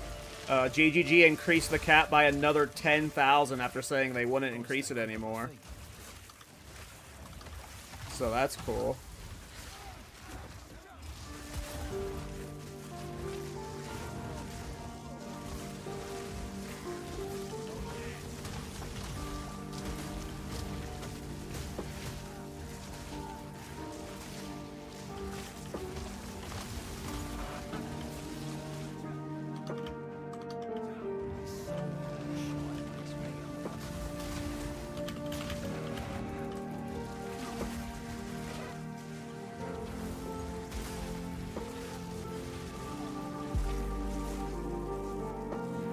Hey, no problem. I'm glad you like that Thorns build, Kata. Thorns be fun, that's for sure.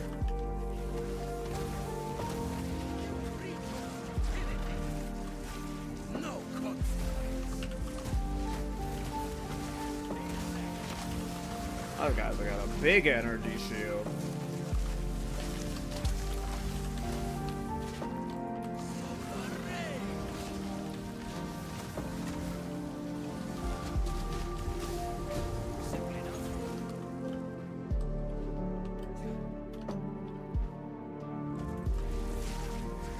Hey, what's up, Arutha?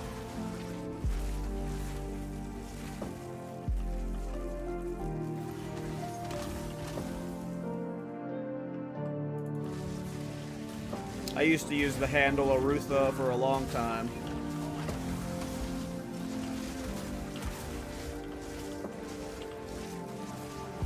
It was my favorite, name of one of my favorite characters from a book called the Rift War Saga. I think that was the name of that 4-part series, and like that ended up being a long-running series by Raymond E. Weiss.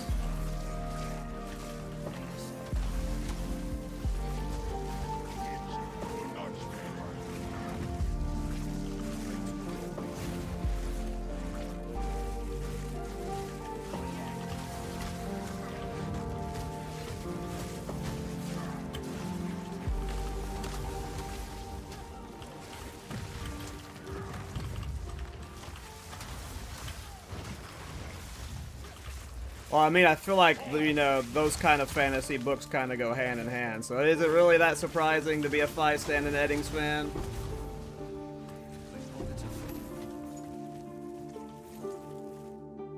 Oh, my bags are gross.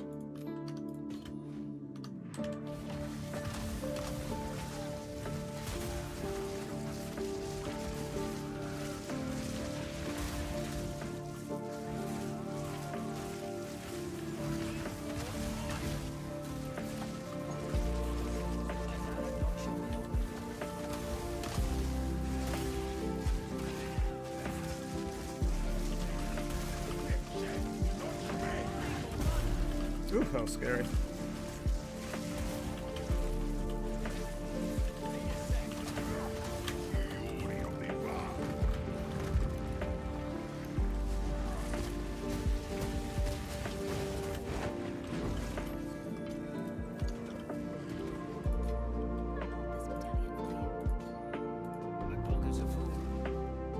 My pockets are full.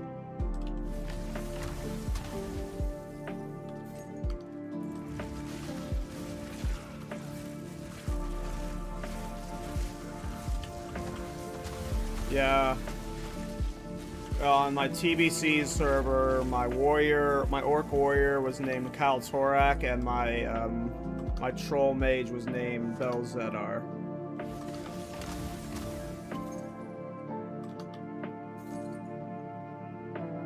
I've used the bells a few times.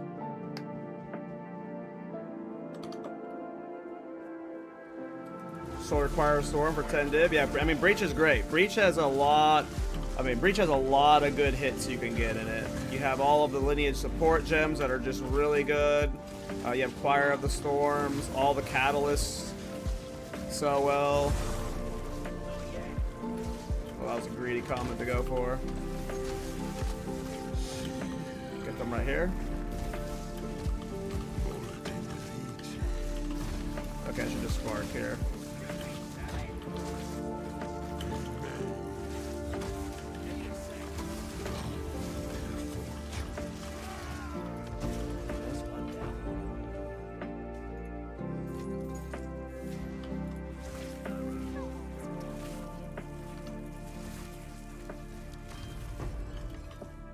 Okay, we should have cleared enough to where we can kill Architect now. And we're almost level 90, nice. Made some decent progress today.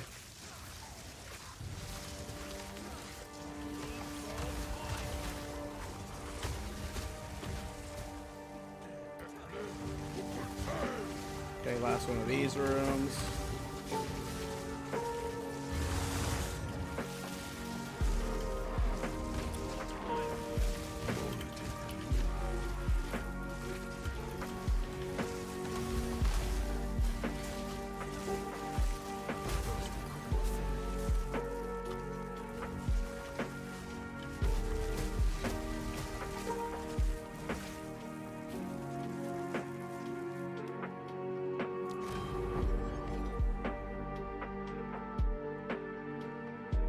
I think if Ritual does revive Fracture monsters, it would indeed have a chance to drop the Fractures. Yes, Fracture, it's the mobs in the cleanse areas, and then I think like one of the bosses in cleanse areas drops Fracturing Orbs.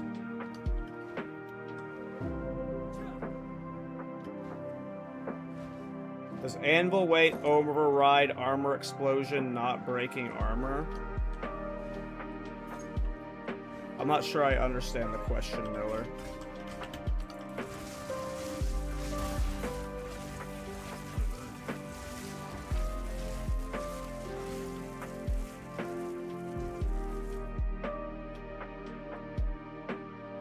Yeah, I would assume that works with I don't know if I've ever actually gotten a Fracturing Orb inside of a Ritual, but I don't usually do, like, cleansed maps with Ritual intentionally to, like, have tested that.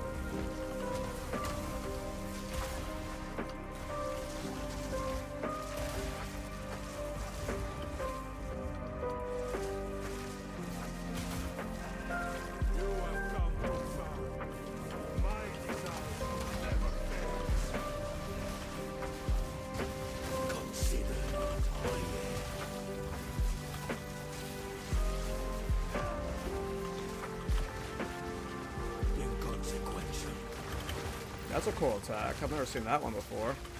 You're just chasing me with a red ball? That's a crazy attack. He's still doing it. Did you just do that forever? That was fun. That chased me for like 10 seconds before he stopped. Give me that medallion. Don't give me that medallion.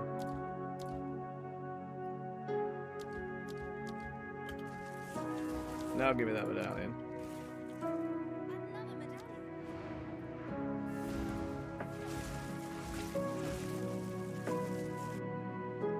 Does Anvil Weight override Armor Explosion not breaking armor? Are you asking if Armor Explosion's damage would break armor on it? I have no idea. I don't remember. It's been a while. It's been a long time since I played Warbringer. I think 0-2.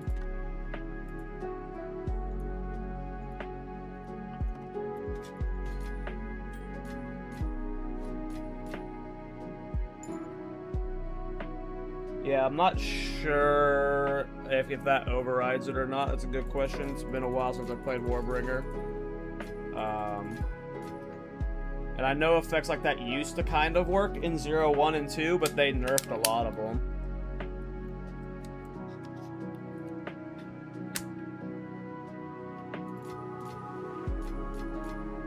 Warbringer does have some pretty interesting techniques, though, so...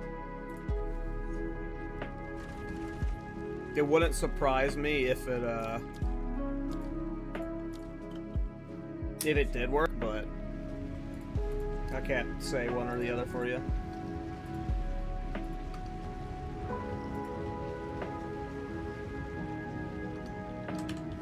Oh, hell yeah, we were in a spring, too. The best map. Second best map. Confluence is better.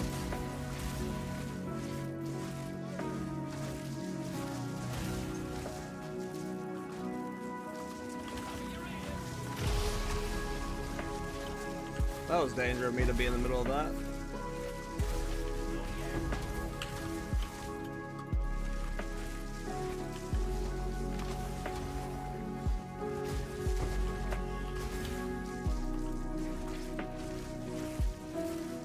That guy is healing a lot. And hurting me a lot.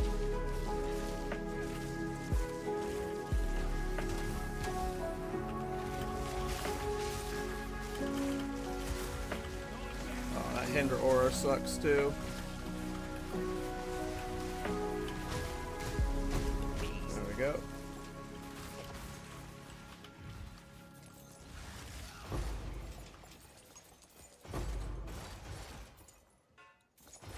Where are the logbooks at? Well, I really don't have much Atlas passes helping me get logbook drop chance, so makes sense.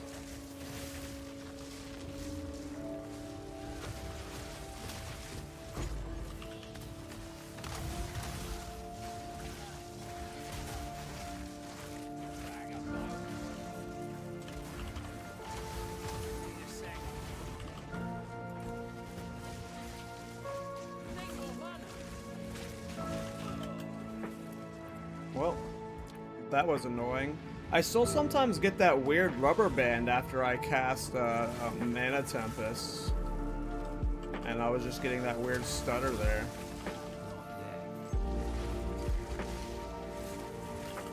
I should wonder if I should just stop using Mana Tempest, because I don't think I'm tripping when I say it happens most of the time after I use Mana Tempest. Something about Mana Tempest causes like some weird desync or lag. Because that was my first stutter all night, and that was like the first time I've used Mana Tempest in a while.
What's my current call threshold? It's probably not good.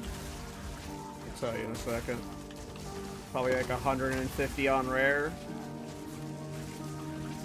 150% increased. Because all I've got is the helmet. It's not corrupted for more percent, so it's only 100%. And then I've got the two passes. I think both give 25 to 30%. I forget. We don't have the best call at the moment.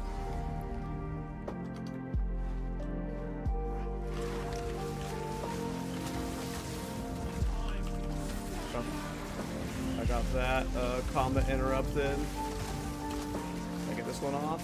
No, we didn't.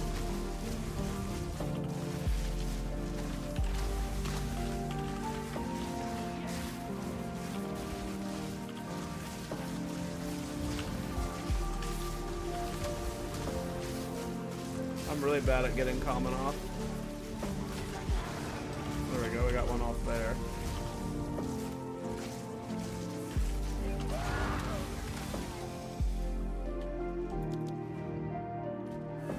Alright, getting closer to level 90. Yeah, see my call thresholds. I have 100% on helmet. It's not great. Roll, or it's not. I didn't get corrupted from more. 5, 10, 15, plus 25. So that's 40, 140 plus 40 here versus rare. So 180% increased threshold versus rares. That's all I got right now.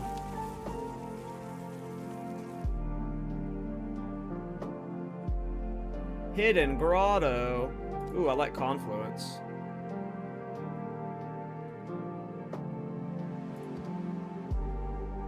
I don't like less recovery rate, but YOLO.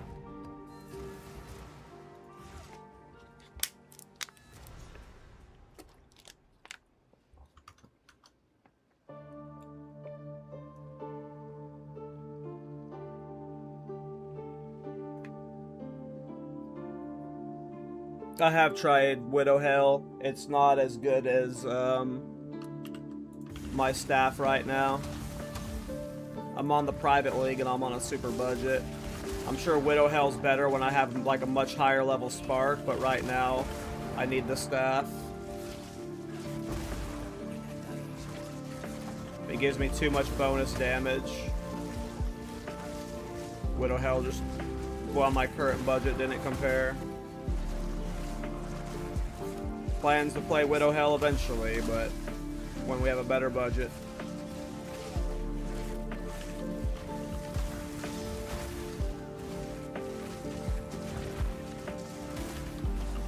Tried playing Widow Hail Quiver in the campaign. Tried playing it when we first got the maps. And I tried playing it again at like level 86. And the staff just like this staff right here. It's got +5 lightning skills, which the Quiver would get more skills. But right now it's the 147% spell damage and the gain extra as cold. That is just like, it feels really good. But I want to play Widow Hail really bad. That's the plan. We just have to make currency, and then we'll swap. I think once we have, and we also need Adeli's Bloodletting. It'll help a lot when we have Bloodletting, but yeah, I really want to play Widow Hail on the Spark setup.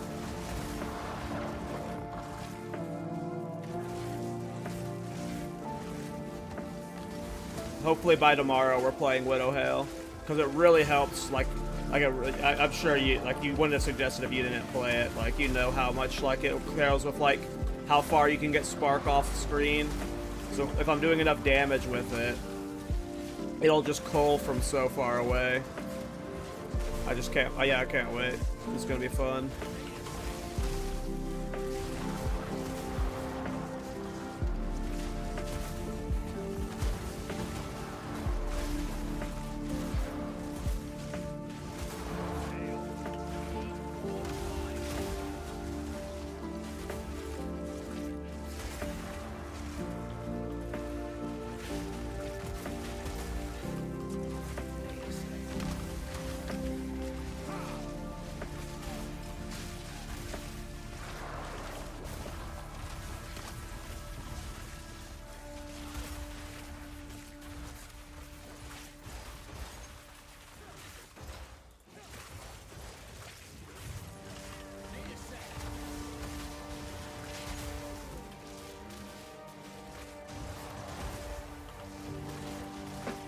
Yeah, I'm using that already in Spark. What is it? Projectile Acceleration 3, I mean.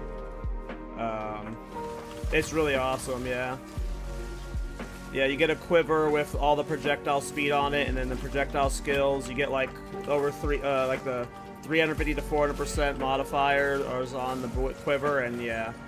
It seems awesome to me. That's what I'm wanting to do, because like right now, as you can see in my tree, because I'm doing it on a Witch Hunter with 120 passives, you know, I can easily do Spark. At some point I'll have to path through here for the Quiver stuff, but like, I can easily do Widow Hail, Quiver, and Weapon Set 1, and then do like, you know, Comet for bossing or something. Or, you know, maybe we can do Spark for bossing whenever we have Adeli's Bloodletting and more damage and stuff too. But yeah, I do really want to play Widow Hail so bad.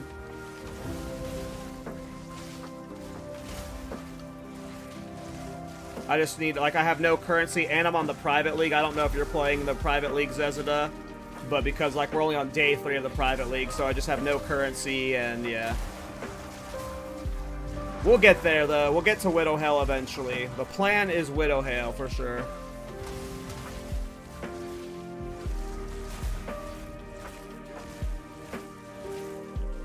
I think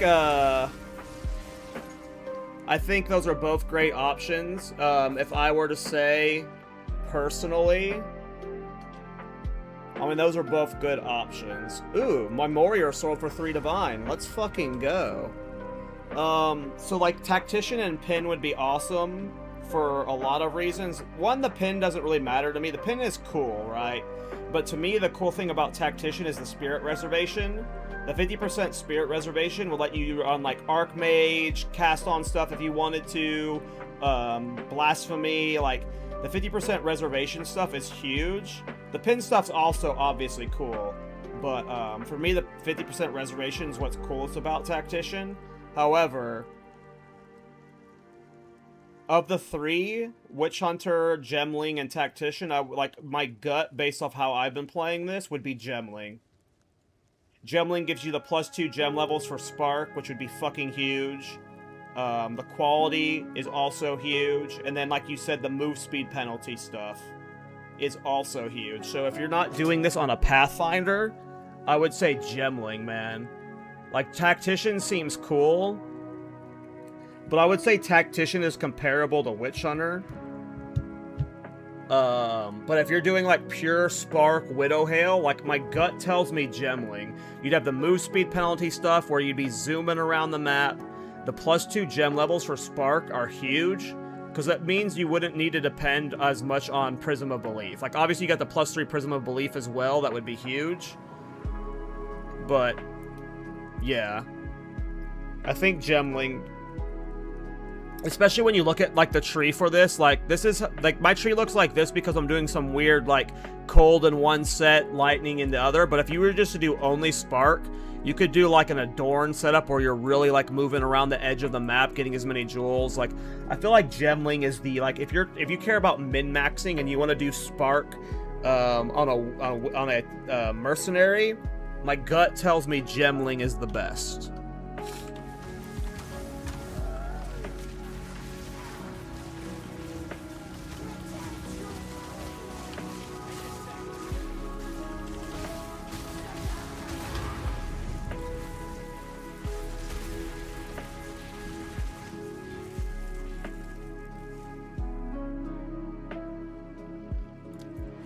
Yeah, I mean, that's cool for the tactician, but I just feel like that's overkill. Like, when you get a high enough gem level, you don't need any of that stuff with Spark. Especially when we're talking about Widow Hell Spark, right? Like, Widow Hell Spark, I do have a Widow Hell, by the way. As you can see, I did try and buy a good quiver, a decent quiver, at least an early quiver with a Widow Hell. This one's only 248%. I haven't corrupted it yet. We can maybe get it higher. But, yeah, the quality is huge for Spark, and, like, at some point when Spark's doing enough damage, you don't need any of the... Like, you don't need... Like, Culling Strike is eventually not going to be needed at all, because my Spark's going to be doing so much damage, right? Like, Pin and stuff's not going to be needed at all, because your Spark's going to be doing so much damage. So, like, Gemling just facilitates that better. You get that +2 gem levels and that quality, like, I just feel like... And the move speed penalty reduction, like, I just feel like Gemling's the play. Faux show. Give me that 3 Divine. We're so rich now. That Arbiter kill was worth it. That Morior sold for 3 Divine.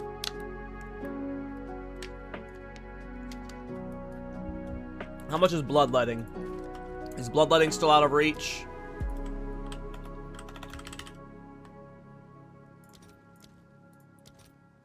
Okay, we're getting there. Bloodletting's only 7 Divine. And yeah, quality is huge for Spark. Projectile speed is crazy. So, yeah. Like, if I ever hit like a brick wall with this build, Zezada, I could see me swapping it to a Gemling if I was ever just like, well, let's just give a try-hard version and see how it goes. Because, like, yeah. I've thought about all three, and it's just like... Both Gemling and Witch Hunter make the early and mid-game easier, right? Because the pin stuff makes you level easier. And then, you know, Witch Hunter with Culling Strike makes clearing easier, as well as Zealous Inquisition. But at some point, your Spark's going to be doing like 150,000 DPS, and you won't need, you know, any of that. What's a private league? It's just like a fresh economy that was hosted by a bunch of streamers. Just a fresh economy. It's like a brand new league. It's like the exact same rules as the Fate of the Vow. It's just like a fresh league start.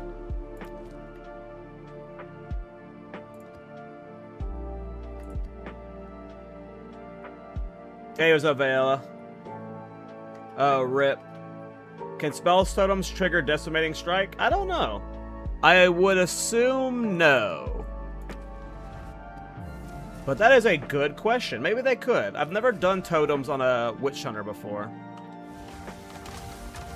Maybe it would. I have no idea, to be honest.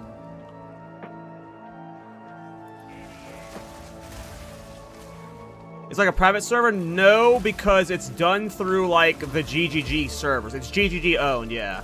It's done through their website. It's done through the in-game client. Like, I'm not on a separate client. Like, I'll show you real quick. You can see, like, this is the main... This is the real client, and then when you're a part of the private league, you see it down here in the corner. So, like, here's my whole... Like, here's the main league. Here's all my characters I've been playing all league, and you didn't know. Just have access to the private league on, inside the client. A lot of these can be done with, like, special modifiers that give increased XP rate or loot buffs, but this one's just like a exact copy of the main league to give people who wanted to play with a different economy because the current league economy was like out of control for them or something, or they just wanted a fresh start. You know, this is for people that want to do that. And I love me some fresh starts. I love getting me some league start practice.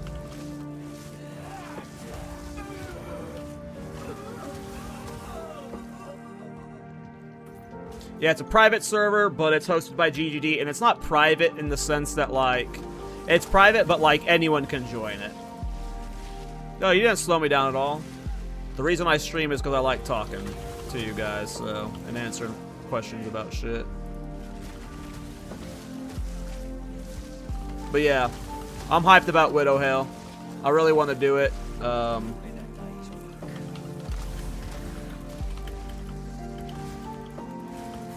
Ate that enfeeble like a champ.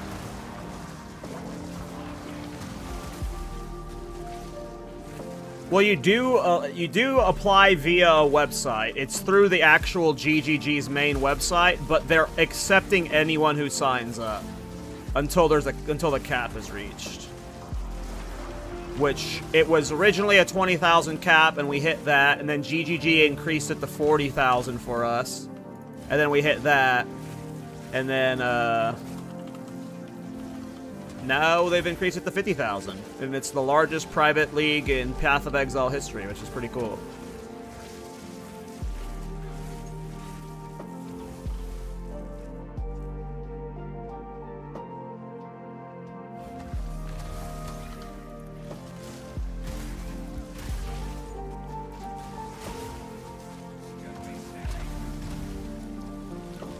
Stupid salad.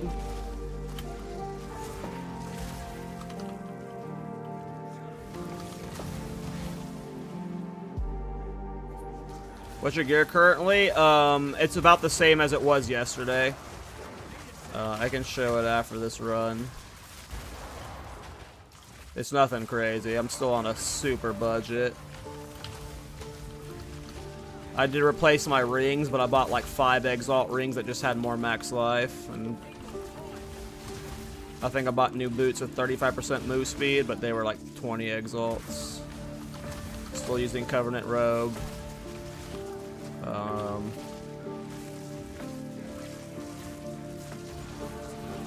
Yep, same. I actually bought more character slots at one point, but now I delete all the time, and yeah, I love fresh starts.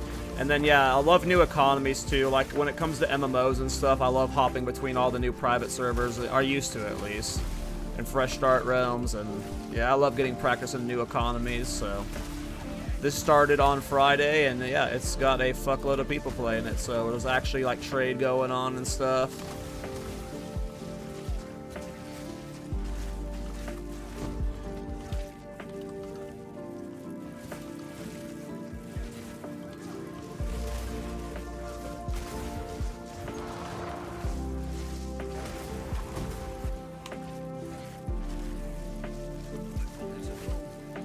No, I'm not, like, I'm not getting rid of the Covenant. Nope, I depend on the Covenant for this build. Would not be able to do what I'm doing without it.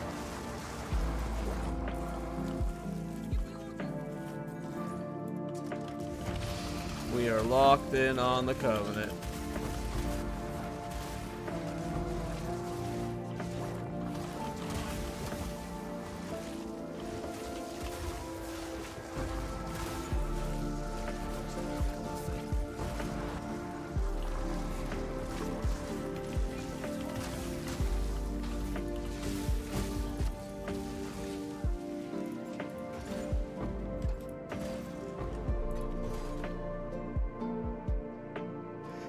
Yep, we're using a unique right now. We're a Blood Mage Witch Hunter. Using the Blood Mage chest. Oh, I hit level 90, hell yeah. We broke 90, let's go. Let's go. I don't know what to do at this point right now. I'll have to retree later.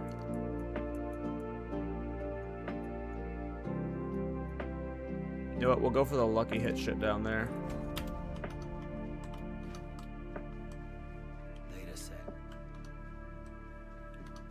If you want to play in the private league, you definitely want to get in soon.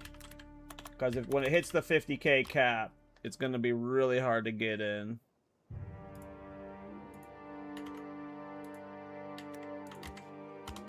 There's the private league. I'll post it on both YouTube and Twitch chat.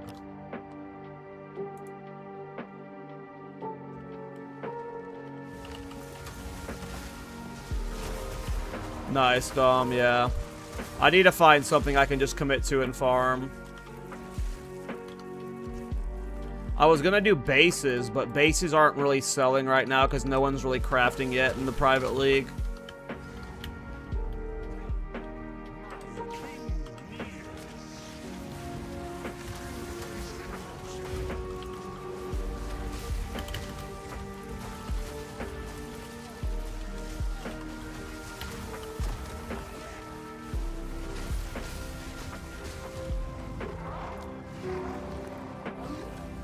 What Second Wind is a private league that I'm playing in. It's the Fresh Start Economy that I'm leveling in right now.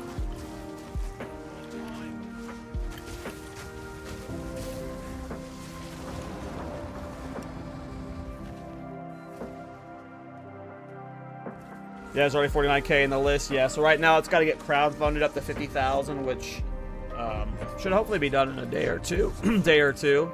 The crowdfunds have been happening really fast. Like we legit just got. GGG told us that we weren't going to get more than 40,000. So like, it's been capped at 40,000 for like the last day, and then just today randomly they were like, well, here is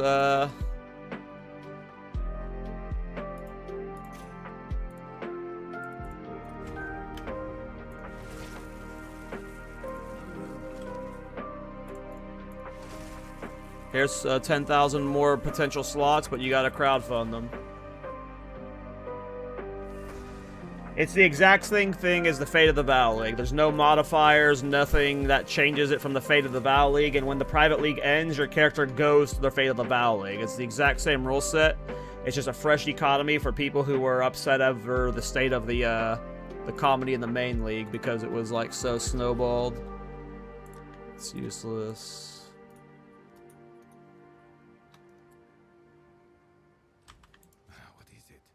Choose what you need, as expected.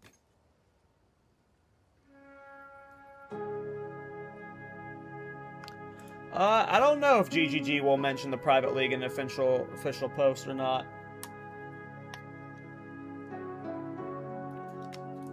That is a good question. It's hard to know. Yeah, if you just click apply, you have to wait till you get approved, because right now there's like, you have to get invited in, basically. Which everyone gets accepted in, but if there's not someone awake that's one of the admins that's clicking accept, you gotta wait for that. And then you might need to wait for more space to open up, but... yeah, we have Temple in the Second Wind. Yep. We have the Temple.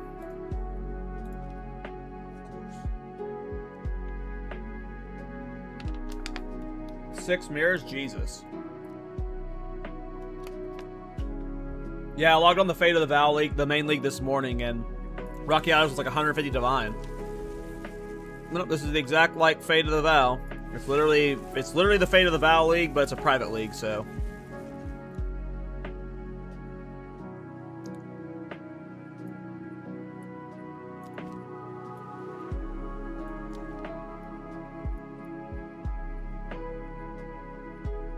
Let's do a Citadel boss. I'm bored.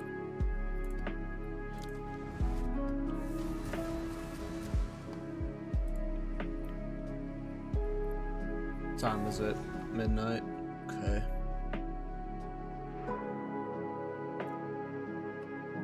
Trying to stay up because I need to be up till this time tomorrow. At this time tomorrow, I'll be doing the podcast with Miso, Dead Rabbit, and Rax. So I'm just trying to make sure my sleep schedule is slightly adjusted for that. Because it's probably going to be like a 2-hour podcast, so I'll be staying up till at least 1 a.m.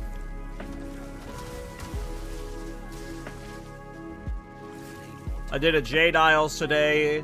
I did 2 Jade Isles today. None of them dropped Rockiatas. And I did 3 Temporal Storms. And none of them dropped Garukins.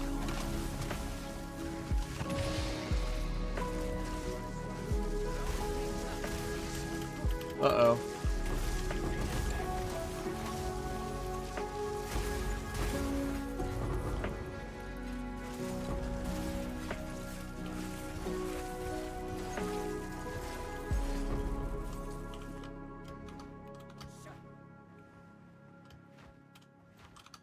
Yeah, I'm hyped for X. He's one of the GOATs. And, yeah. The fact that he's willing to come on our podcast is awesome, so I'm hyped to chat with him.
Is that a Visions of Paradise?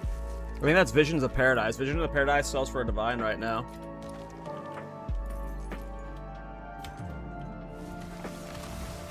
That might be Grand Project. I always mix up their 2 icons. I think that's Visions, though.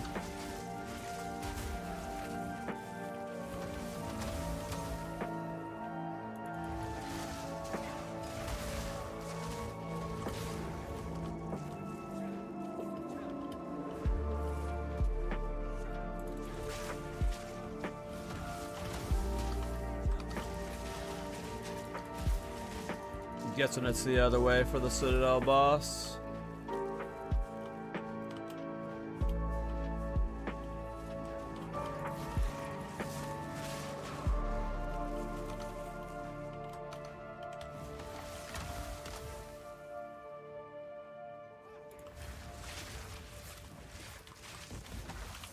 Oh right, I forgot about that whittling we can get.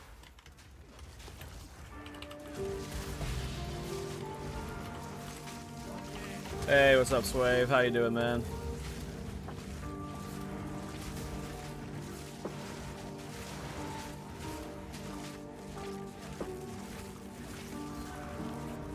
Whittling?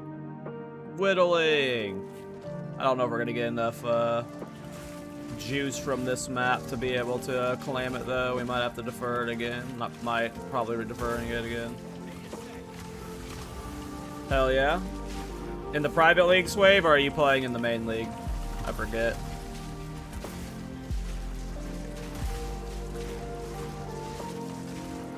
Hell yeah. Oh yeah, we're definitely not gonna be able to afford that. Definitely defer City. We'll go ahead and defer it. Okay, let's get out of here. Go kill that Citadel boss. Nice, yeah, I've had a good run. The build's level 90 right now. I killed Arbiter earlier. It was a slow kill, but we got him.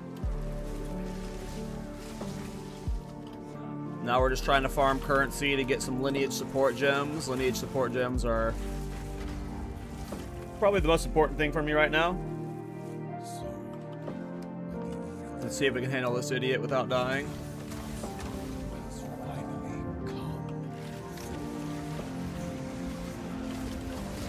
That was a little early.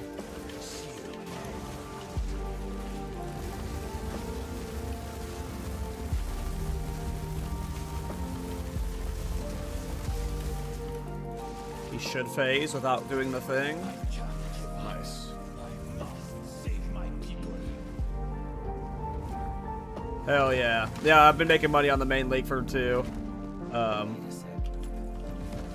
have not been making money on the private league yet, though.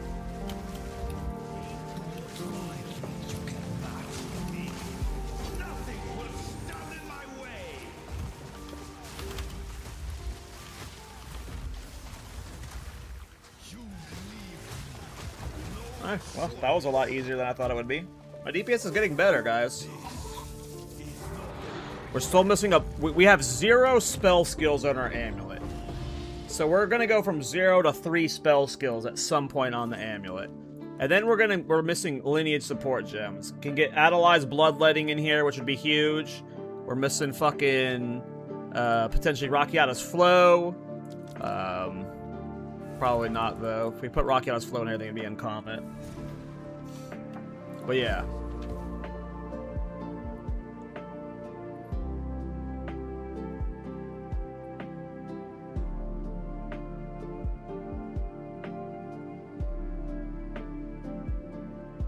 Quality reduces how much spirit it consumes.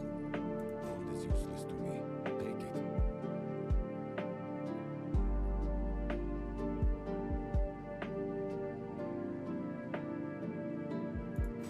I will call it what I call it. Oh, Gore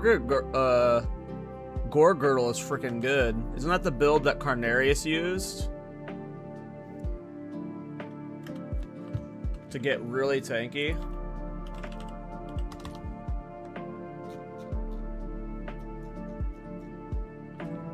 Only 20 exalts. I'm sure someone will want that.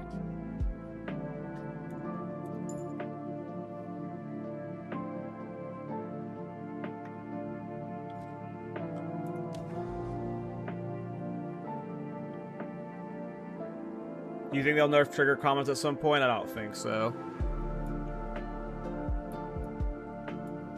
I think they just need to make more things fun and cast on that makes to where like comments not the only thing. But I don't think. I mean, it's working as intended. Like that shit is like when min max cast on Comet, cast on stuff like that should be as spectacular as that. So I don't think I would want it nerfed. See if we can get a fracturing orb maybe. This is maximum player res down, maximum monster life. That one's scary. That one's scary. Let's do it.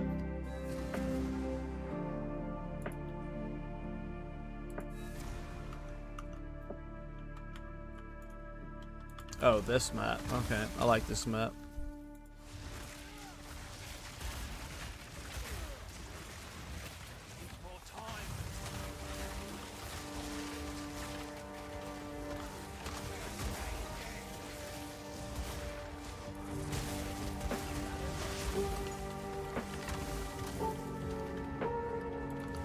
I was about to say, why are those guys not dying? Was that an invulnerability shrine? And it was an invulnerability shrine.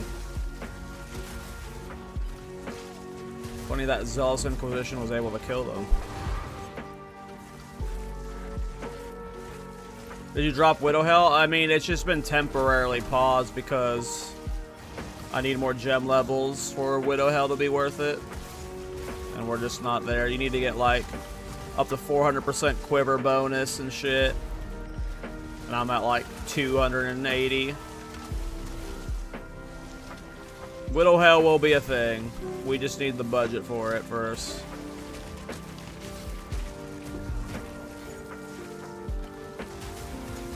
Need a better Widow Hell, need a better quiver, need more gem levels.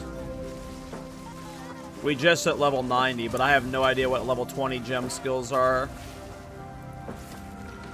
And I imagine getting a corrupted level 21 is rough.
Uh-oh.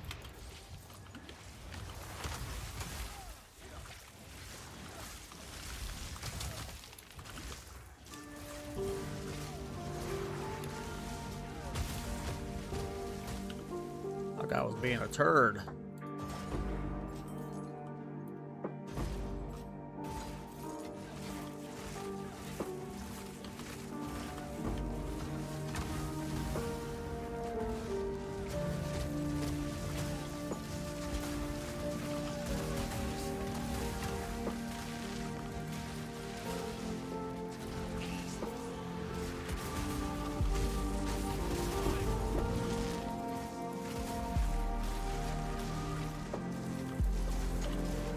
Oh, that's death. I thought I had cleared out that entire abyss and I was looting. And then a laser guy was still alive.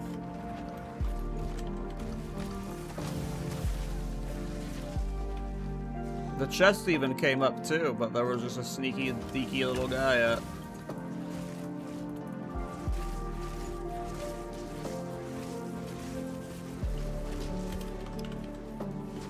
Woo! It's so hard to get comments off on certain rares that spam projectiles because I don't have any stun threshold on this character, so if I get hit by anything, I'm almost always getting interrupted out of comment. So I just gotta stop trying to use comment on rares like this, unless you have a window like that to do that.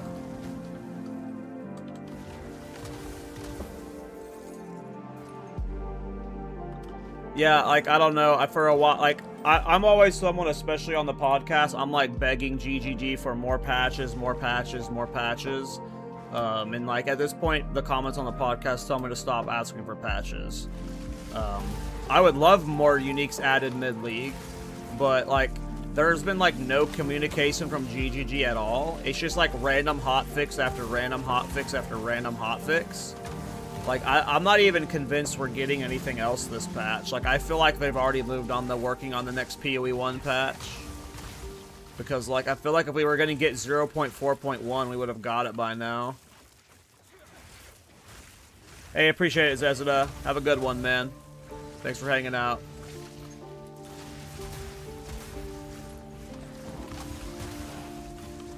But yeah, I'm not even sure we're getting, you know... I would love if they added new uniques and stuff mid-league.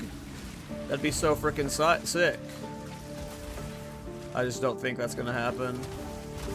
We got new uniques in the middle of 0.2, but... Well, what I meant by, like, communicate is they don't do dev notes like other companies do. Like, they just release a hotfix, and they don't really say what their thought process is on it. So, like, we have no idea if this is, like, the last of the temple updates, right? Like, we have no idea if they're, like, they're starting to feel good about it and stuff. Or if there's, like, you know, we just get no developer insights during these little patch notes. The only time we really get developer insights is in the interviews now, with, like, Ziggy D, Zizarin, and stuff, like... That's what I meant by communicate. Like, obviously, otherwise, GGG's in like an S-tier communication, and like, I know the whole broken promise stuff. I don't get that bent out of shape about it. They're just excited to talk about their game and yada yada. But yeah, what I meant by that was just like, we have no idea how GGG feels about the state of the patch. We know how the community feels, but they've just been kind of like rolling out random hot fixes and stuff. Like just any of the patch notes having like a paragraph of like, hey, this is where our head's at, and like, you know, that the paragraph could end with there's another patch in a couple weeks, right? It doesn't even have to be much, but like I literally have no idea what GGG's plans are, you know?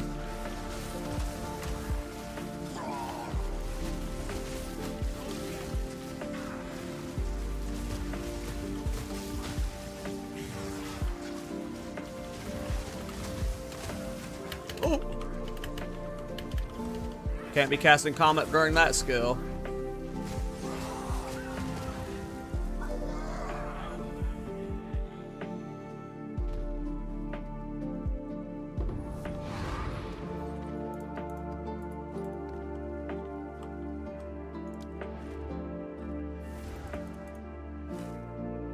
I mean, yeah, I get it, Sarm, right? Especially after, like, all the verbal abuse they've taken over the years. At this point, they probably just, like, do things and roll with the punches. But yeah, I am going to assume we aren't getting another patch.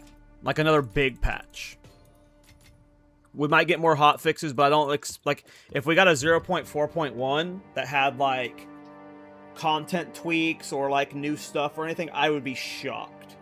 I assume they are moving on to, like, PoE 1 at this point.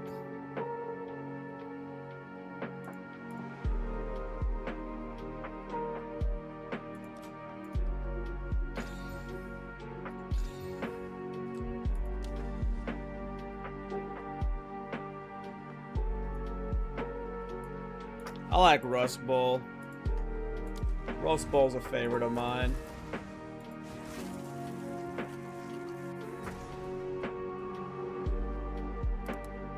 So I think most people who are PoE 1 fans are expecting... We're like about a month away from the next PoE 1 patch, right? So... If the 4-month cycle is locked in, we're about a month away, so...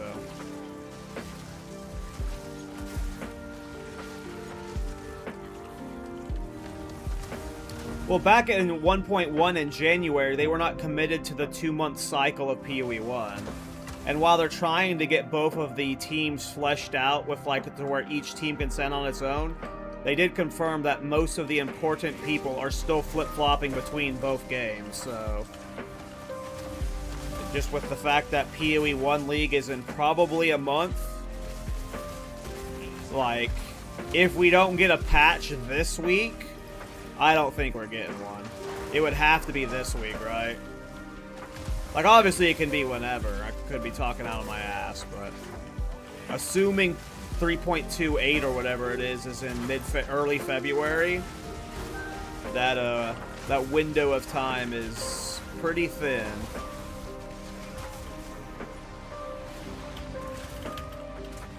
I should not go for Comet Cast like that randomly. Oh, I have temp chains on me too. Definitely don't do it while you have temp chains on you. Oh, I just rolled myself into a bad spot.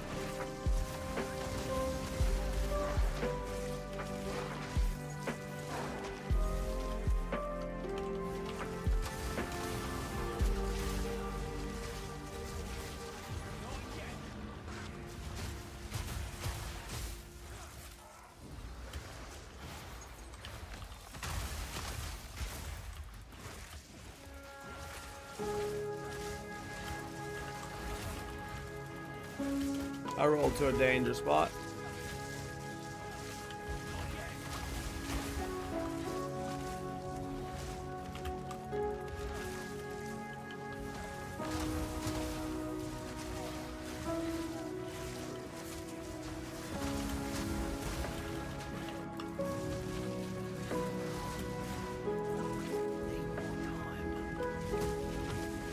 I was hoping he would chase, he did not.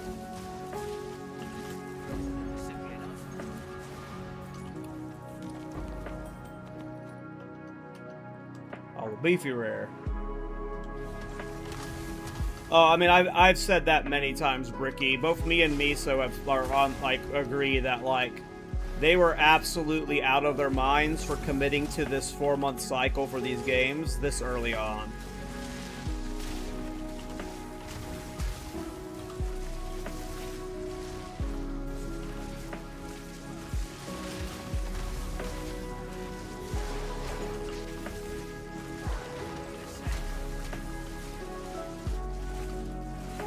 But if anyone's gonna be able to pull it off, it's these guys, so...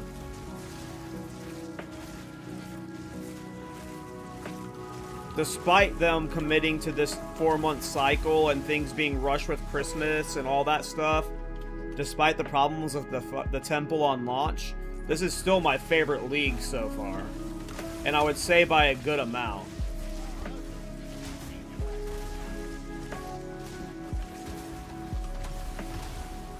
So despite all that, you know,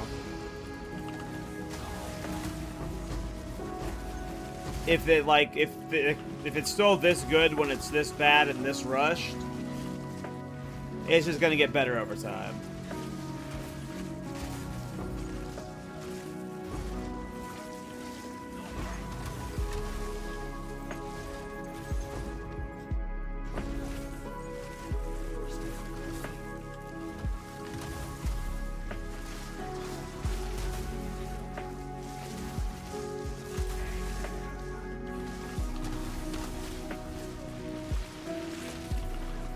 being crazy.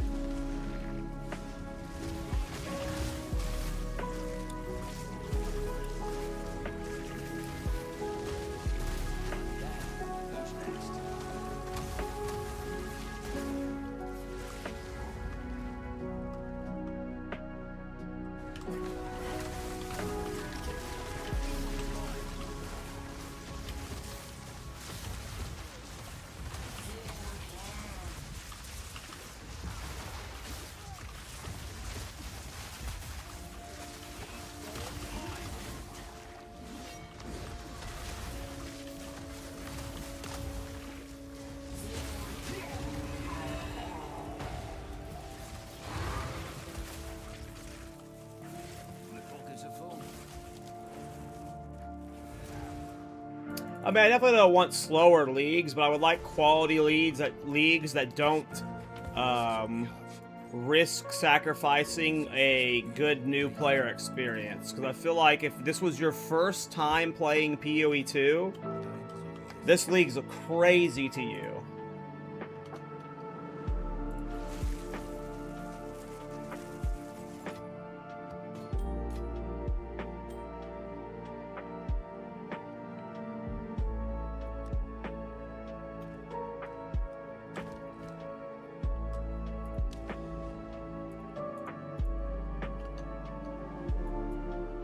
No fractures, huh?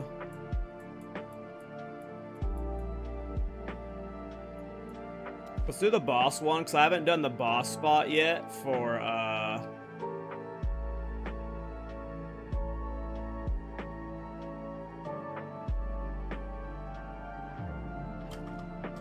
the passives. Damn, all of these are scary as fuck.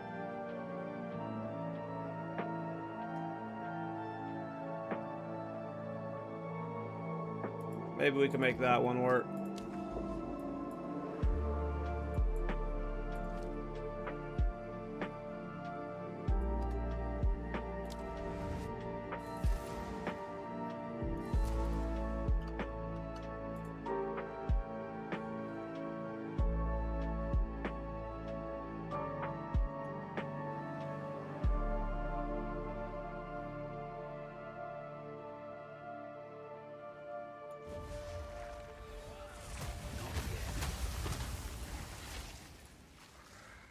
Oh, for sure. I mean, we definitely have to implement on it, but there's no excuses for how shit the Val Temple launched.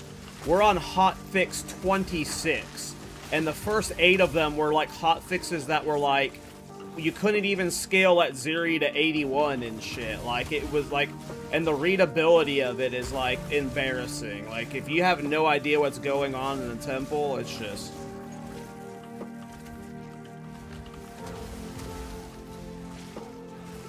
Temple was definitely rushed out way too soon.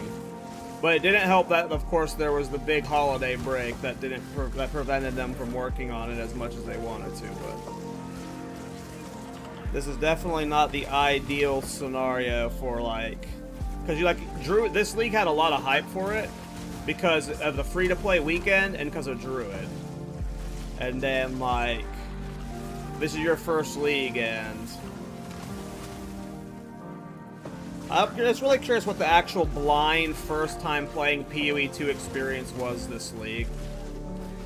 Because there's a lot of doom and gloom over the state of the economy, but I don't know if like a new player even would have noticed, to be honest.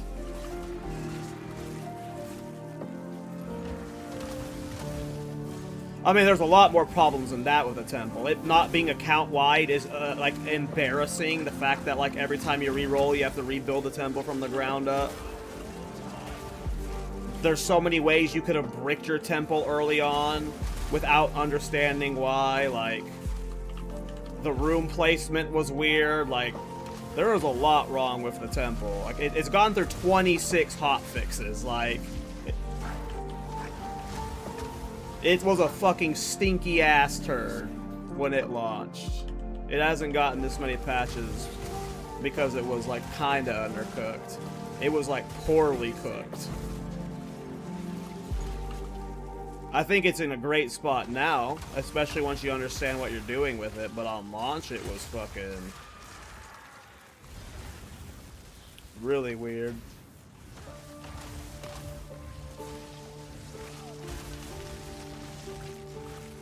But even then, like, it's like a veteran's mechanic. Like, I just don't think most new players, especially someone who's like, that isn't gonna watch a guide, will ever have a fun time in Temple. Outside of maybe at Ziri farming, but she doesn't really give good loot. You have a very slim chance at a jackpot on one of the corrupted chests. But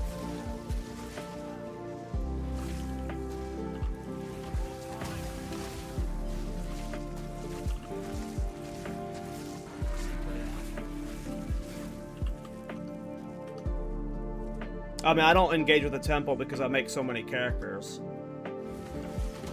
I will never engage with a league mechanic like that if it's not account wide. Like, I try a character every few days. Like, there's no way I can progress a temple with how I play the game, unfortunately.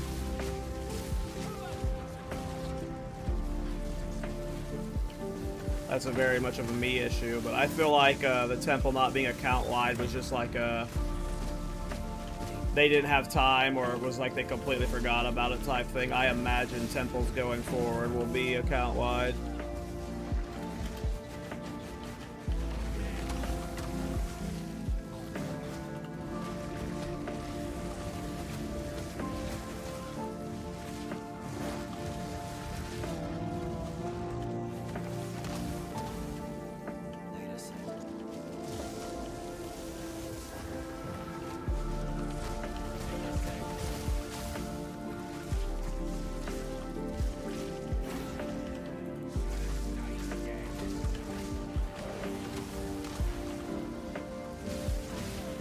I don't know, you must have been looking at different hotfixes than me. The hotfixes evolved the temple and leveled it up so much.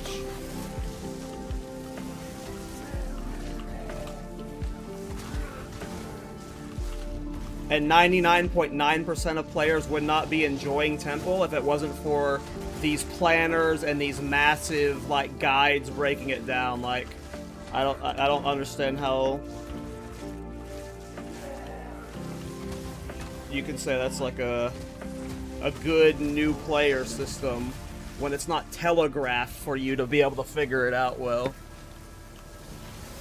It's just like, if the conversation is if this is a player's first time interacting with the system and it had to be hotfix 26, like, I don't know, some of the hotfixes definitely improved the temple quite a bit. Like, again, it wasn't even scaling to 81.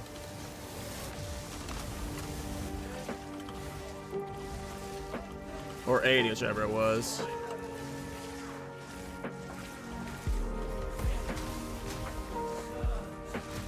Like, a lot of this game's, like, in a post 1.0 state, but the temple was, like, pre-early access on its launch.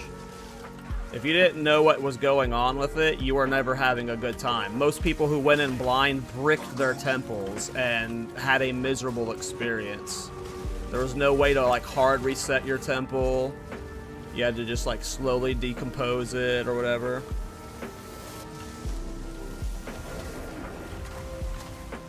Oh, I was reading chat when I got hit by the monkey. I think we lost a lot of stuff. I mean, that's just not true. Like, what you're saying right there is requiring information off the top right there. You have to know that you should build a snake, right? Like, most new players aren't just doing that because the in-game UI will light you up green areas that are not a part of a snake. The in-game UI will literally tell you to not snake. Like, it is horribly telegraphed. Like, there's just...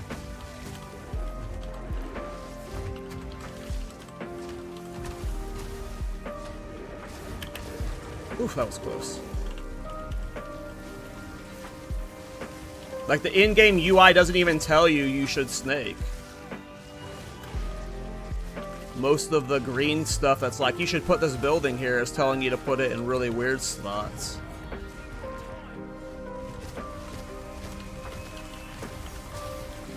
And again, there's so many ways to brick your temple.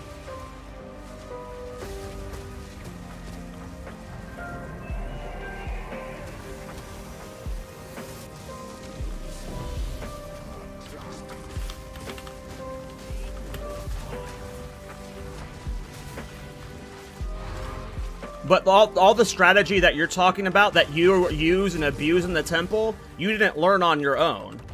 Like, you didn't, like, blindly min-max the temple to where you're making, like, 20 divines per run and stuff. Like, you learned that from other people.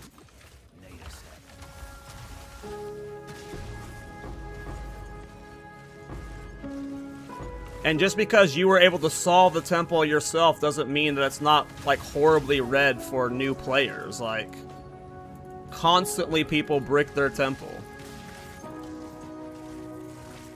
But you know what? You are just,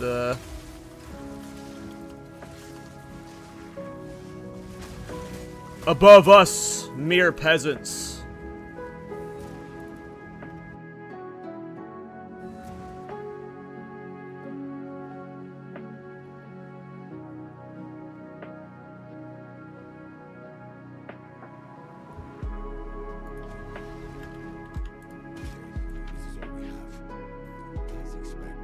Listen, I'm the biggest fucking sim for this game.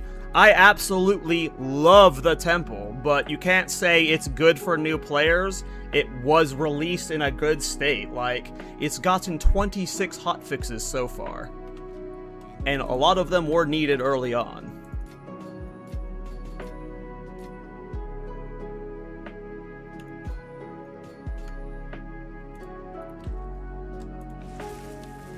I think we got most of our Atlas passes at this point. From the, whatever they're called.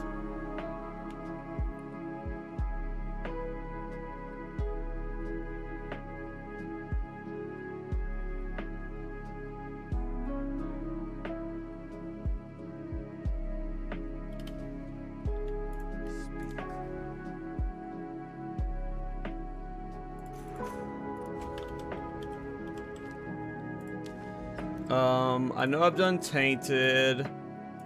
I don't know. Oh, I haven't done a Viridian Wildwood yet. I know I haven't done a Viridian Wildwood, but I don't think I have one. Well, I haven't done a Silent Cave either.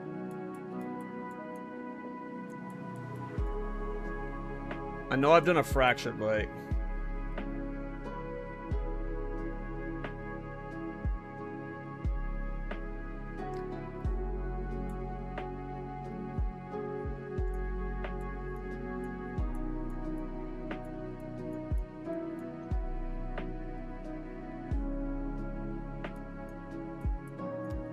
Yeah, I don't think I have a Wildwood. Oh, is this a Wildwood? No, that's a Mansion of the Mist. I thought I had a Wildwood someplace.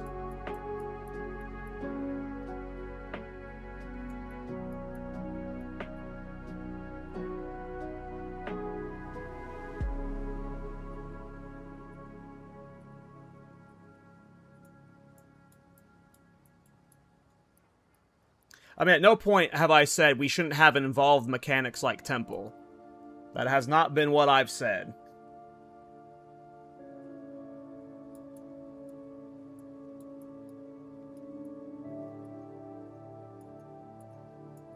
A majority of people agree that it released poorly, and it is very readable, or unreadable. Well, I wouldn't say majority of people agree it released poorly, but that it is, very unreadable at first playthrough.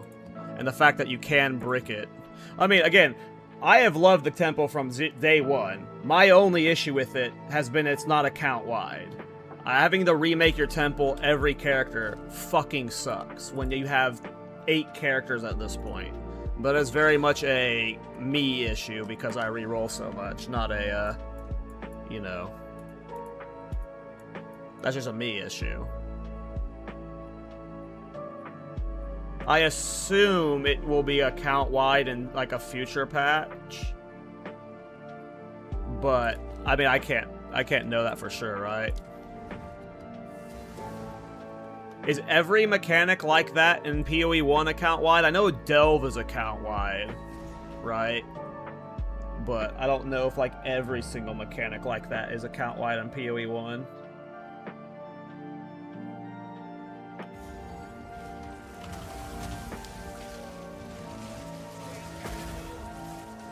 Well, I don't even know if you should be able to full reset it. But there should be a way to destabilize it faster.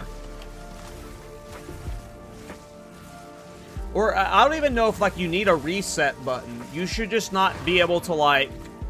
Well, I think a reset would be nice because like sometimes you can make your temple harder than you want it to be. Well, I don't know. That's a tough one. I don't know if reset's needed. You should not just be able to brick your temple though. Like, the fact that you can, like, put a build, like, yeah. There's just, like, a lot of weird ways you can brick your temple without being, like, understanding what you're doing.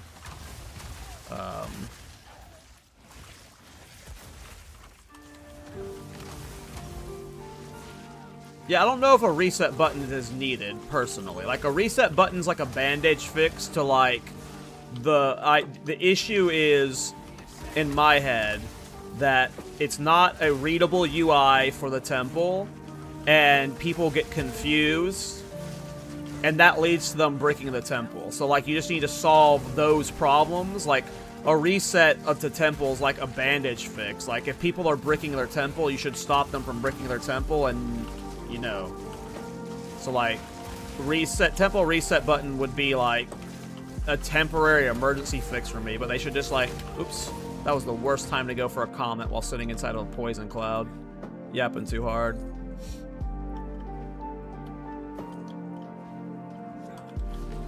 You think it varies from account-wide and some are character-specific? Gotcha. I mainly delve in PoE 1, and I know that one's account-wide.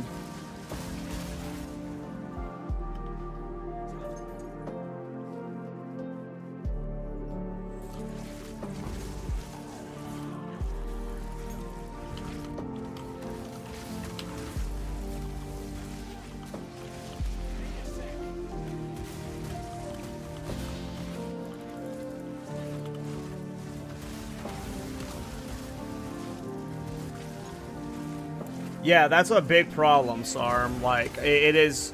Like, it's unfortunate seeing both, like... It's not just the casuals that break the temple, it's the vets. And you're talking about losing hours and hours of time, and the vets can handle losing hours and hours of time, but casual to mid-tier players can't.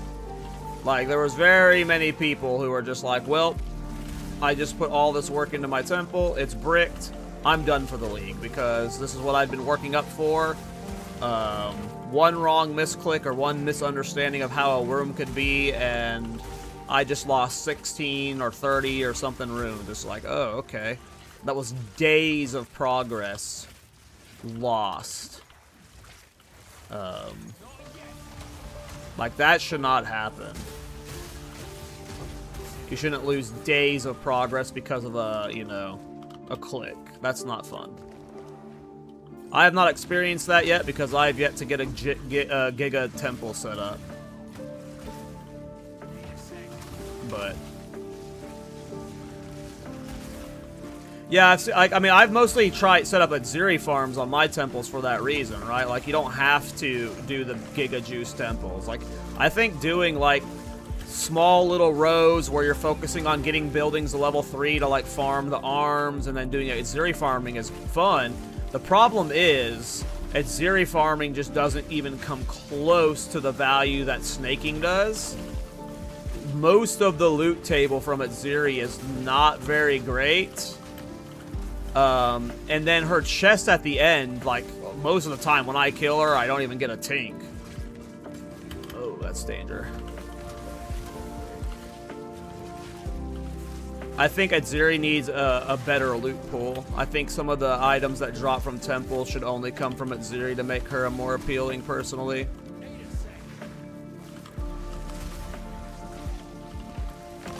These Abyss ads are messing me up.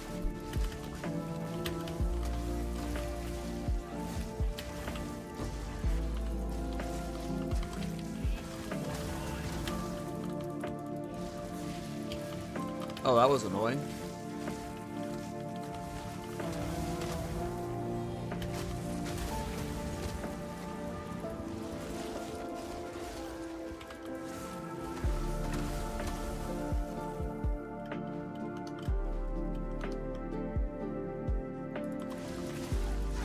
I don't have thoughts on locks yet, because I haven't built a big enough snake yet to comment on it. I imagine locks. Like, so to me, I just think the temple is almost designed backwards. Like, the more your temple grows, the easier it is to maintain. Once your temple's big enough, it's fairly easy still to farm locks, and you can just, like, lock your temple mostly. Like, there's still some RNG to it, but you can lock it. Whereas it's, like, harder to get up early on because you're lacking the locks. But to me, it should be the opposite. The bigger your temple, the harder it should be to maintain. Like, if you have a long temple, you should be expecting it to lose rooms constantly. You shouldn't be able to almost guarantee it constantly growing and getting to those, at least in my head. It should be easier to get going and harder to maintain, but it seems like it's the opposite. It's hard to get going, but once it's going, it's easy to maintain. That just seems backwards to me. But again, I haven't really engaged with it on the level you guys have.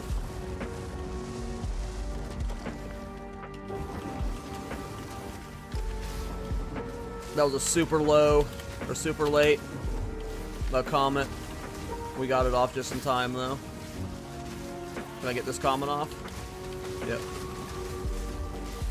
Get this comment off? Yep. Can I get this comment off? Yep.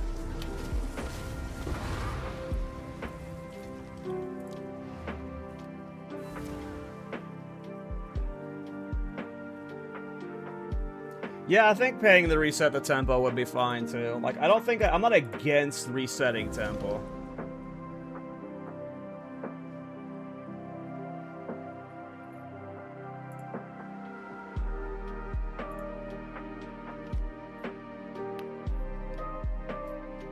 Yeah, I think the mechanic's awesome. Like, I even despite having not interacted with it, I'm almost jealous that I haven't been able to play with it as much. I think it's a fucking kick-ass mechanic now that, like, most people have an understanding of it and it's gotten through these bugs. Like, even before it got the changes, it was fun. Like, it is what I want from a mechanic. Infinite scaling. It looks like it actually gets really hard at the highest levels. Like, I think it is a stellar mechanic. I'm genuinely hyped for it to go core. Like, I hope in 0.5 it's core already, and, like, you can, like, put it in tablets and get it on every map with an atlas tree and stuff, because I didn't even realize I only had a level 17 comment.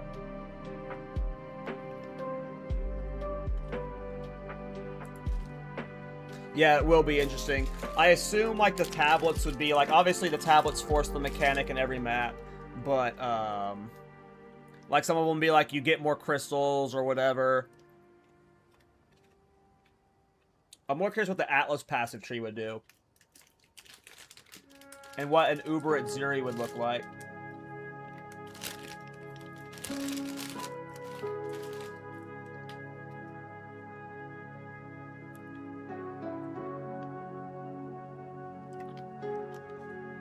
Yeah, I only really play Delve, but for Delve, the Atlas tree it lets you get Delve juice faster, and that's about it.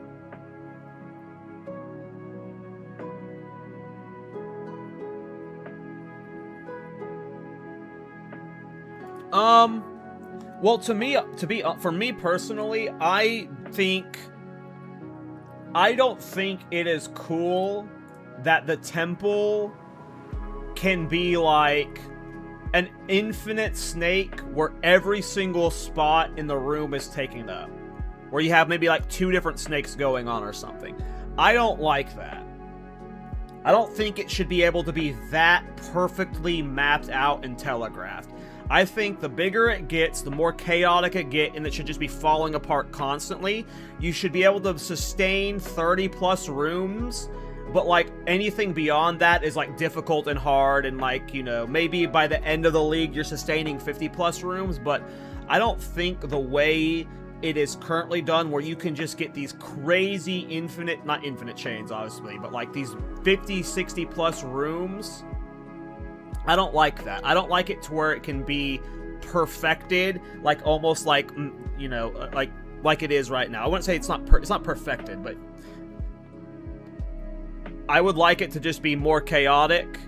I do think you should be able to... I like the idea that there's a choice. You can farm at Ziri, or you can build a temple. That's fucking cool. I love it when there's multiple farms within a league mechanic. So, I want them to make Ziri a little bit more appealing to farm. And I just don't like the idea that the temple can be like literally every single spot is like a room at some point.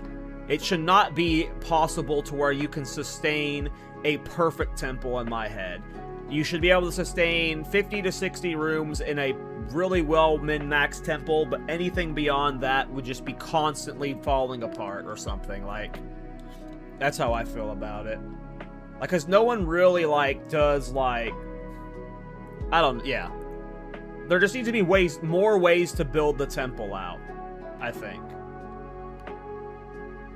But again, I'm not someone who has interacted with... Like, I almost feel like an asshole even talking about it and, like, having these debates and stuff. Like, I'm sure Sarm is, like, way more on base with what he's saying than I am, because all of my interactions have just been build up the temple, reroll. Build up the temple, reroll. I have yet to do just a serious temple build.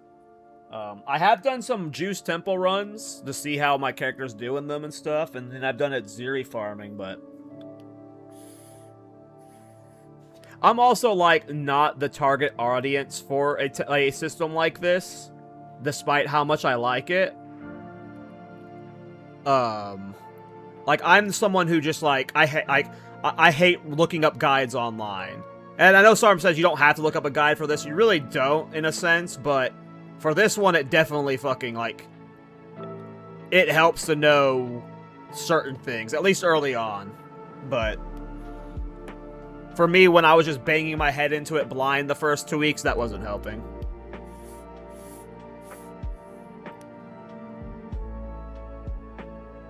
Well, that's also what it goes back to when I said earlier where they don't do developer insights. Like, I'm sure they'll change it too, Sarm. It's just I have no idea what they think about the temple right now. Like, what if internally they're like... Like, to me, I assume they didn't expect people to make perfectly snake temples like they are right now. But maybe internally they are thinking that. They're like, oh, hell yeah, they figured it out faster than they thought we would. Like, this is awesome. Like, maybe this is what they wanted all along, and they just need to tweak the rarity so, like, it's not so crazy at the max length temples. But my gut tells me they did not think people would be making these awesome chains this fast. But, like, again, we have no insights onto what they're doing. Little yap session about the temple.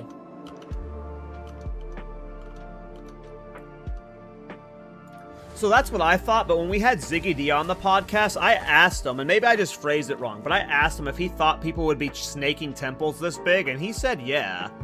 But maybe he didn't realize what I meant by this big. Like, maybe he meant, like, 40 to 60 room temples, and not, like, you know, the giga temples.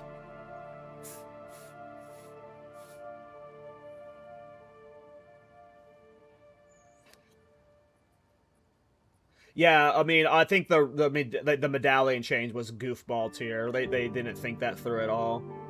I think otherwise, they have been spot on, though, with all of the changes, right?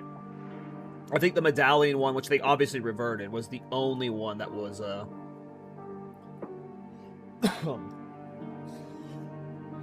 questionable.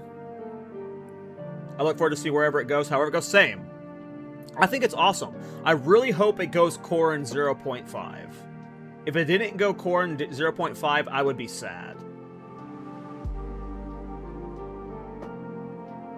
I don't know how it would feel as a core mechanic.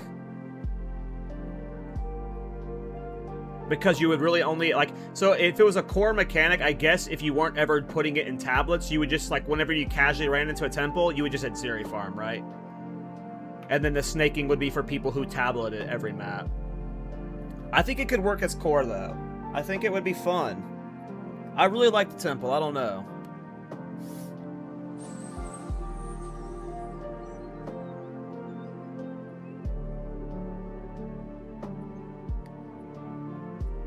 I mean, yeah, I agree, Sarm. Early Temple. Even now, Early Temple doesn't give you great currency unless you're at Ziri farming. But most people, when they're setting up their temple, they immediately go to farming the Architect to start getting medallions, so...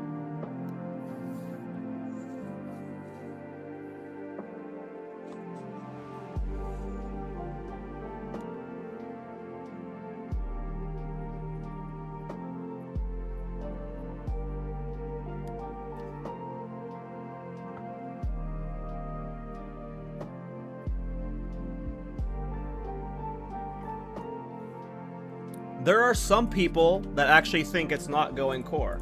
I've seen that sentiment quite a bit. And I've found that to be weird. I want to do... It's late. We're past my bedtime, but again, I have to stay up until this time tomorrow for the podcast. The podcast is probably ending by now, but I don't want to fall asleep just yet. So let's go do a Sanctum run, and then we'll do maybe some more maps. I kind of want to do Sanctum right now. Oh, it's 100% going core. They sold MTX for it. Did they sell MTX for it? Wrong one.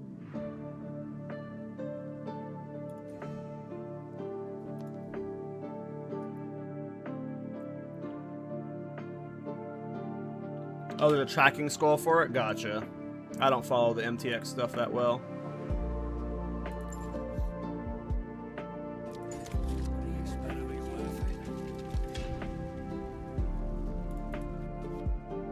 I like Temple. I think it's fucking cool. So I hope it's core.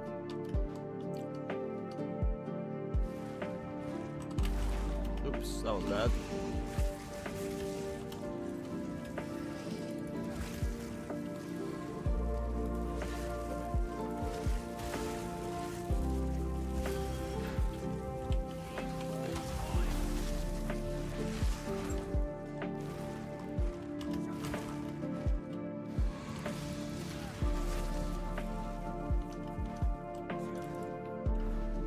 I'm really curious, like, it's hard to judge based off the private league, but, like...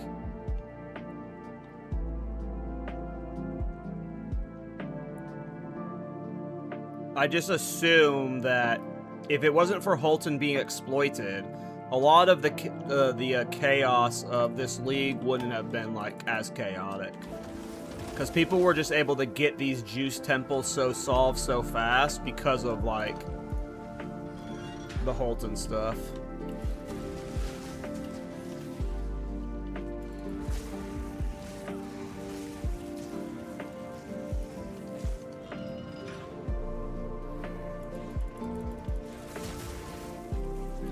I would be surprised if it didn't go core. Like, they didn't just... Especially if Jonathan coded it. Like, why would he do all that work if it wasn't going to go core?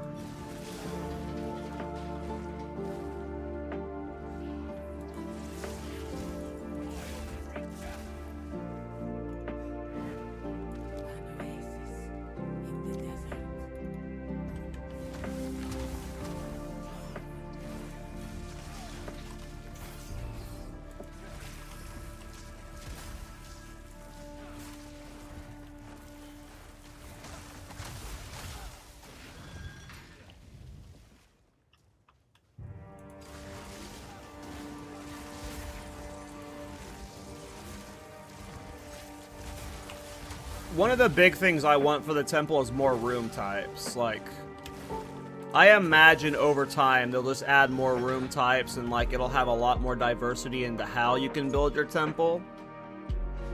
Like, I just feel like the bones of it are so good that, like, over time, temple has the potential to be, like, one of the most fun league mechanics.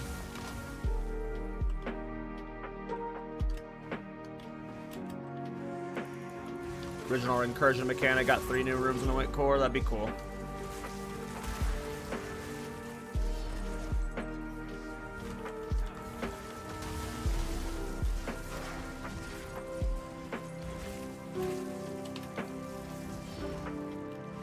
But even if it wasn't when it went core, you know, just over time, I'm sure they'll add more to it. What's this playlist? Let me find it. It's a lo-fi PoE 2 track. Find it.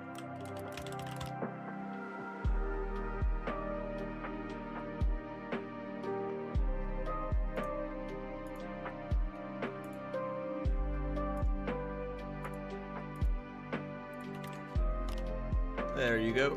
I'll post it in YouTube chat too. Hey, what's up, Panda?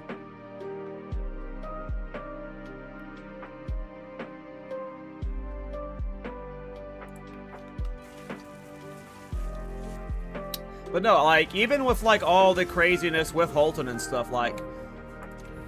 Oh, I didn't read what, that one affliction was gonna be. Like...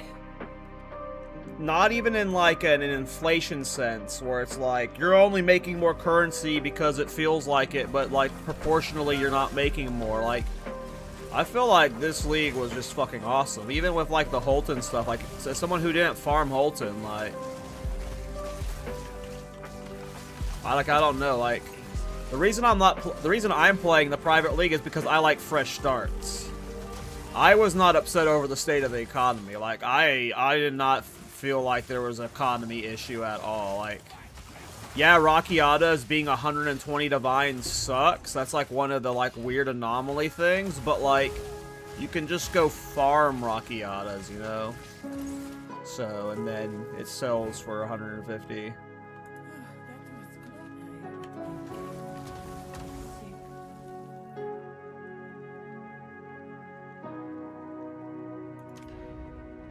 And then, like, you can just farm, you know, a stack of breach splinters is 7 divine.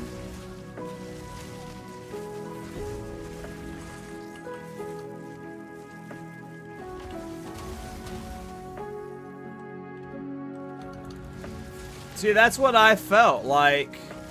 Everyone's like, all the casuals are gonna get priced out of the league. Like, I don't think it's the casuals who are getting priced out.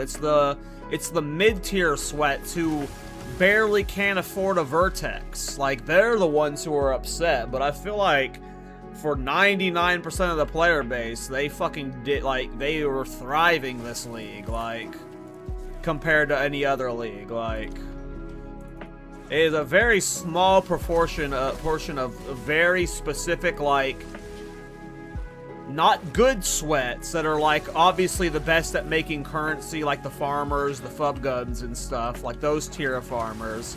The mid-tier sweats, like, kind of me, I guess, but even, I wouldn't even say I'm a mid-tier sweat. I guess I'm like a low-tier sweat, like, I barely can make currency, but this league, I felt like, again, it wasn't like a proportional base thing where it's like inflation, like, I would, like, all of my builds were expensive and qualityed out. Like, I'd never had builds of this quality before, and I had several of them this league. And, like, if it was, like, a fake inflation, I would just be having, like, the same quality of, like, can't afford Prisms of Belief and stuff. But, I don't know, this league was great for me. I've got new players on my friends list slamming 30 div Elmans in the Calandra Rig. I mean, yeah, that's what I feel like. Like, it was just a very, like, mid-tier sweat player that was, like, maybe last league they could have afforded something like, you know, a +4 Vertex, but this league they're priced out of it. But I feel like everyone else got to achieve their dreams.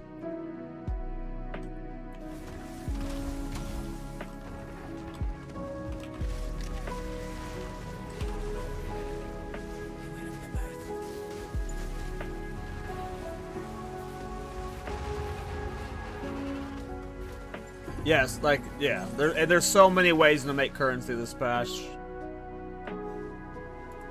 plan.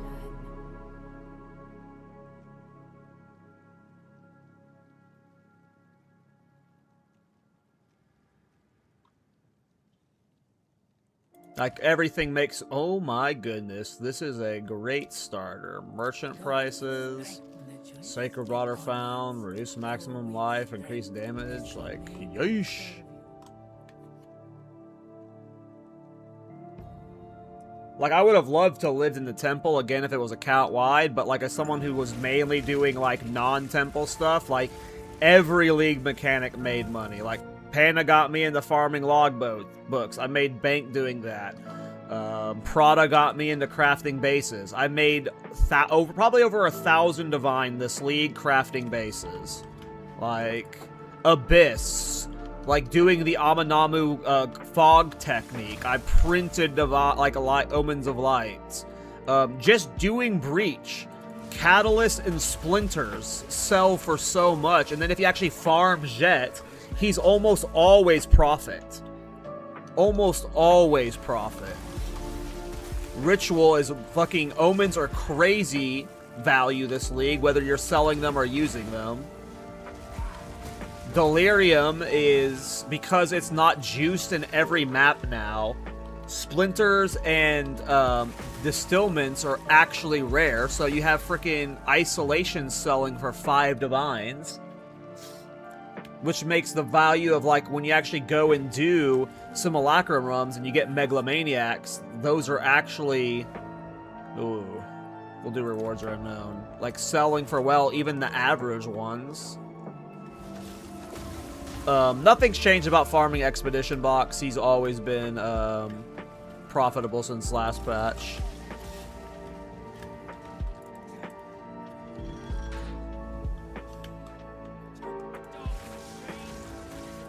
There basically isn't a league mechanic that doesn't have value to it.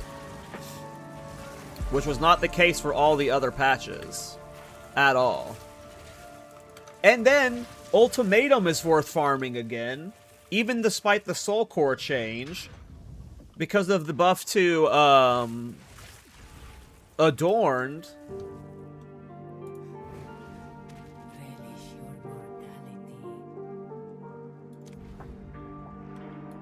I think Secamus is the big loser of the patch. Secamus used to be the best currency farm, and it's okay now. But it's not as good as it used to be. Grand Spectrums have tanked. Really, like, the only big profit thing from Sanctum, it feels like, is Last Flame. Which, good luck getting that.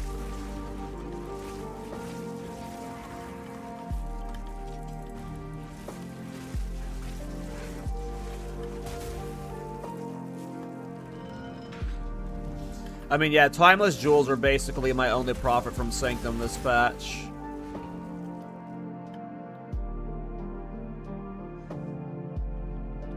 How do you search for exceptional bases in the in-game trade? I think there's, I don't know how you search for exceptional bases in the in-game trade. I don't know how they buy for them. I just sell them. I only sell them, I don't buy them. And I use Exile Exchange to price.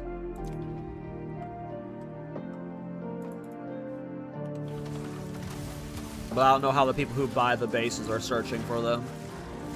They're probably just, like, knowing what items they want. So they search, like, Dueling Wand, 2 sockets, with the right rolls.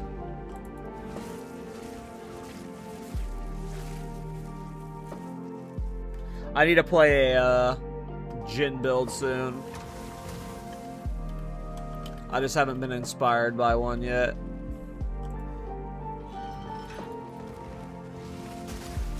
The only Jin skill that looked interesting to me... Well, the Beetles looked fun, but in practice they look shit. But there's the one Jin... I think it's a Sand skill, where it's like... The more you use the skill, it does more damage or something over time. That one looks fun.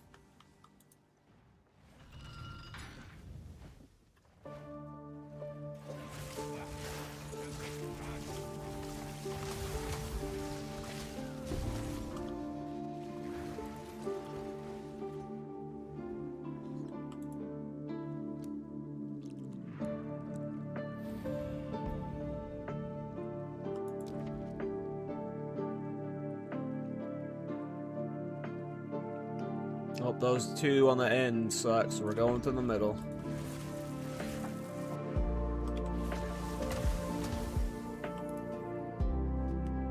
Yeah, I hate sorting through jewels. Though I have no idea if jewels are selling well in the private league. I haven't really been, like, following the market or anything going on in the private league because I've been busy and just, like, also just playing. I have no idea what's selling well in the league at the moment.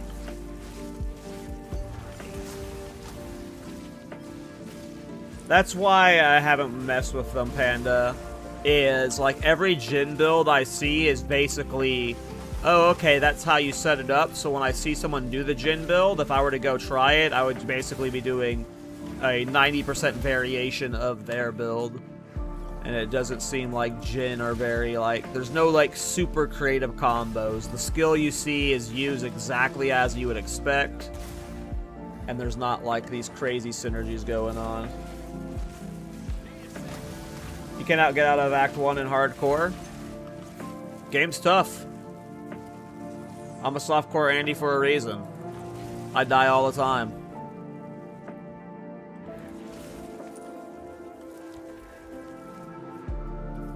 It's okay, I suck dick too. This game's hard, man. It takes practice, and, you know, especially for hardcore specifically, the build you play matters, like, almost more than anything. Like, obviously you need to learn how to, like, get gear, craft bases, and whatnot, but, like, 90% of the battle in hardcore is, knowing, you know, a build and stuff, but even, like, yeah, exactly what, Sarm was saying. A lot of hardcore players from PoE 1 don't play hardcore in PoE 2. This game is very rippy. This game is almost like designed to kill you, you know. And then there's also just like a bunch of bugs and visual like clutter and stuff, so. But specifically with like you're struggling with hardcore in the campaign, that's almost always either a build issue or just not knowing how to farm and craft.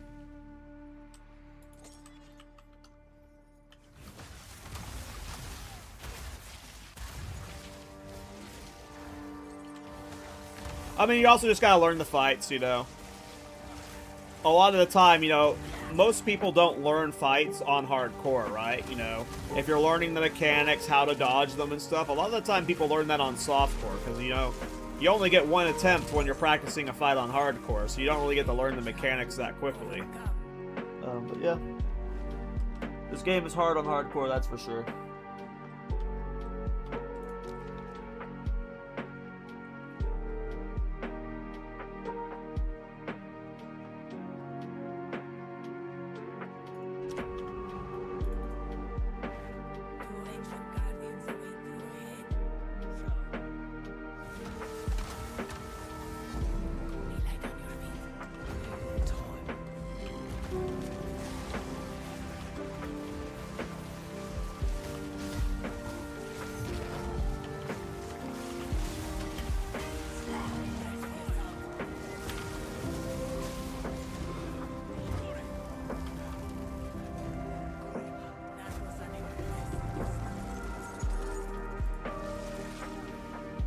Hey later, Vlayella. Thanks for hanging out. What build are you playing? It is a Culling Strike Witch Hunter. Using weapon set 1 is lightning stuff and weapon set 2 is cold stuff. Oh, never mind. You're probably asking him. My brain's off right now. I am fried, Sarm. Ignore me. You're asking him more than likely.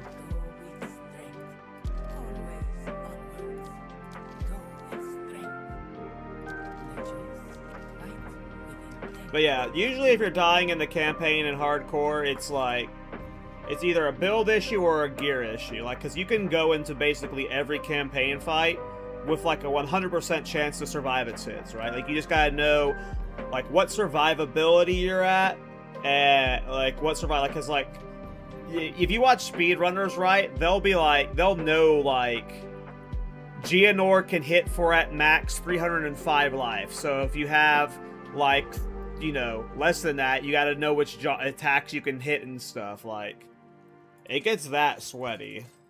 But hardcore, like, you can almost always go into the fight in the campaign so over-prepared that you'll never die. You just have to, like, know how to get there.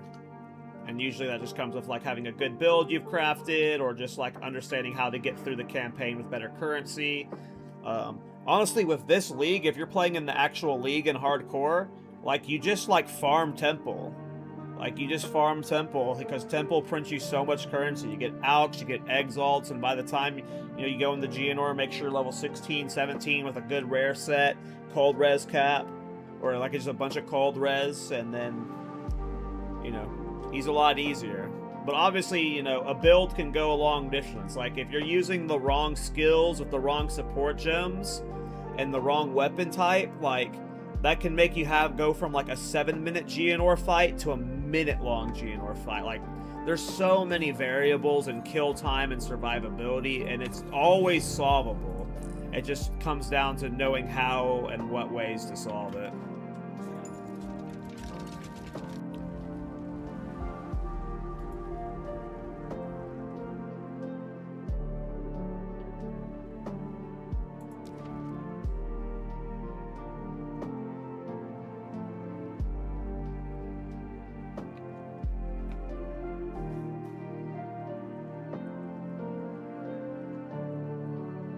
It's crazy we already have a level 100 players at 3 days in the league. Hey, man, they're freaks. They're beasts, man.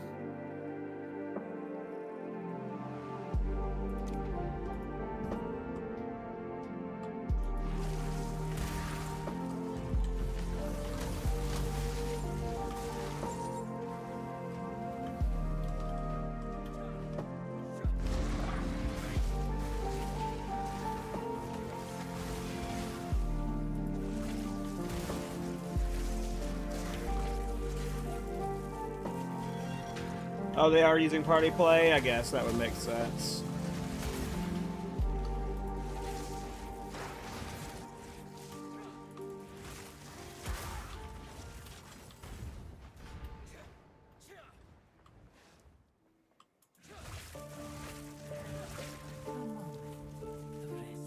Yeah, I get it. I mean, I almost ended up playing it as well, but to me, it was like, it's just fresh start practice.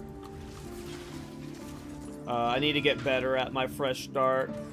Because it's happened 3 times now where I've gone into a league start in PoE 2 trying something I, did new. And, I've never done it, perfectly. And, so I'm just, getting that fresh start practice. Just to try and make my, my blind, never done this build before league starts smoother. By just learning how to navigate crafting or the frustrating points of build making better. Oops. Bad spritz done.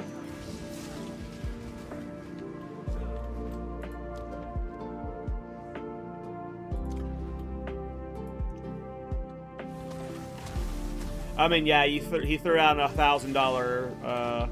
I was surprised his post didn't say you had to do it solo. I'm surprised that group play wasn't just straight up banned for that $1,000 challenge.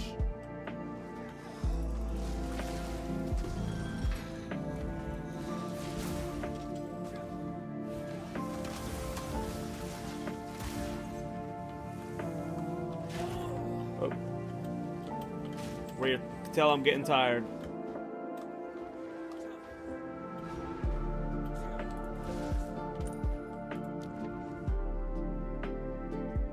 Oh, did he party play himself? Gotcha. And yeah, it would be hard to track. I did a Thorns bounty that was just to kill Jamin Raw with a Thorns set. And at one point we were talking about should we be you have to level as Thorns, because right now the challenge is just kill Jamin Raw with a Thorns set, basically. But it'd be impossible to track if somebody actually leveled as Thorns or not, so it's just well, we're not forcing that rule.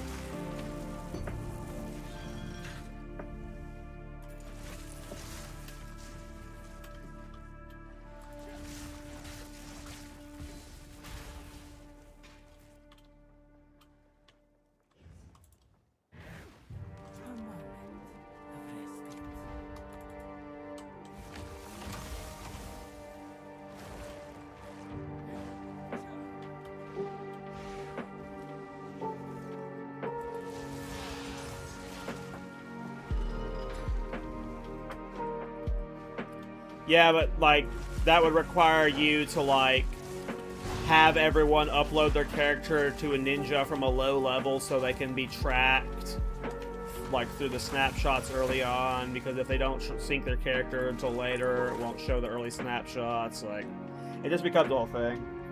How much thorns damage is enough thorns, etc.? There's no such thing as enough thorns. Get all of the thorns. The more damage you do, the more you leech, so that makes you tankier. And the more damage you do, the faster shit dies. So there's no such thing as enough thorns. But even when you have as much thorns as humanly possible, your DPS still sucks, so. How deep you have to go to qualify? I mean, that's tough to answer because it depends on the ascendancy and stuff. Like, if you're over 30,000, you're good. 20,000 to 30,000, I guess, is solid. That's pre-scavenge plating, though. That's pre-shrine buffs. If you're in the 20 to 30,000 range without scavenge plating, I'd say that's pretty good. That's usually where my characters top out. Then with scavenge plating up to and shrine buffs, like closer to like 50k maybe, 60k. But that's also while having to be tanky as fuck, so.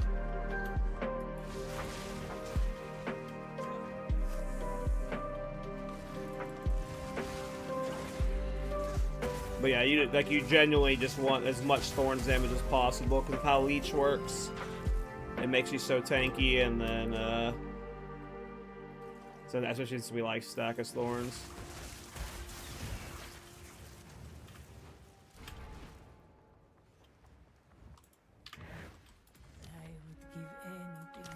I wouldn't call it top notch, but I have done a lot of Sekimus.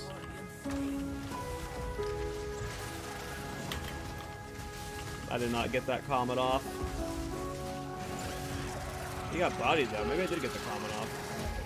I'm pretty tired. Okay. We got a gold and 2 silvers. We'll save the gold. We'll always get baited by mysterious caches. Ooh, 4 sapphires. I always like sapphires.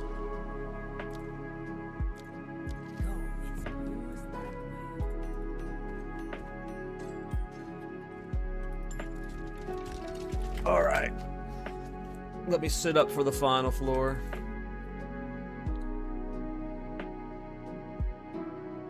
We're about to get a last fame and fund this private league character.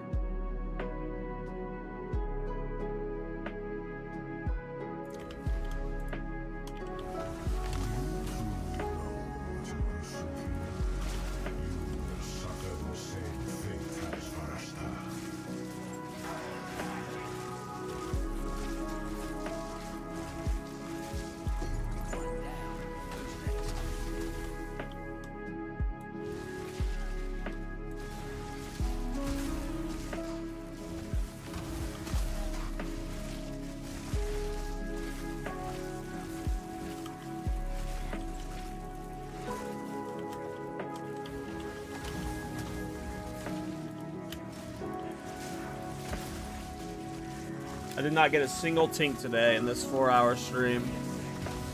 We didn't really farm anything super crazy though. We just kind of casually farted around, and I mean, we did some decent maps. We just set it all boss, but yeah, we didn't get any really tinks. Yeah, we'll just do the light radius minimap one, whatevs.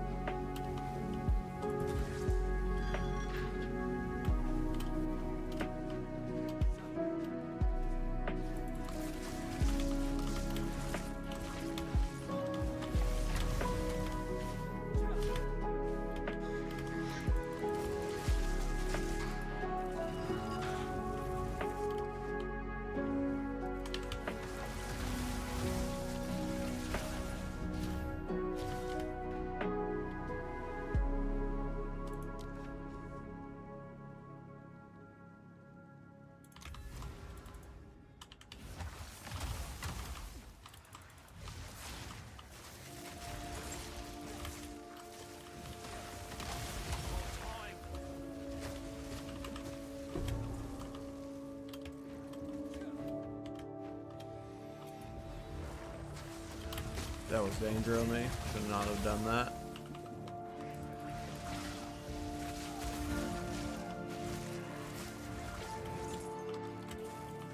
A great challenge overcome.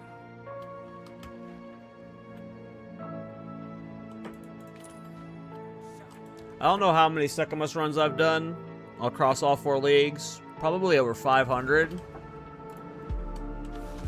And I know the odds are insane. Probably have not met the odds to get a last flame, but I have not seen a last flame. In my like 500 to... I don't know if I've done 1,000 Sekimus runs, but I did a lot in 0.3 on the Bulletstorm. And then I've done an okay amount in the other ones. Hey, I just got a Ziri's Cutie, nice. I kind of want one for the build, but right now I've got an instant leech Heart of the Well I'm using. Trying that out. Okay, so that's less maximum honor, that's move speed if I've been hit recently, and that room type is unknown. So we're gonna go for the room type is unknown. And that'll make us safe for the boss. A traitor and a genius. Work a fitting pair.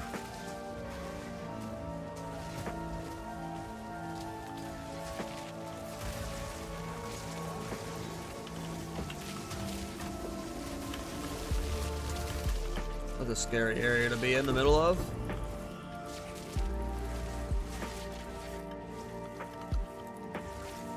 Oh, he was proxy. I walked away from him too early. Alright, stop getting hit. You still have plenty of honor, but stop getting hit. Easy. A great challenge overcome.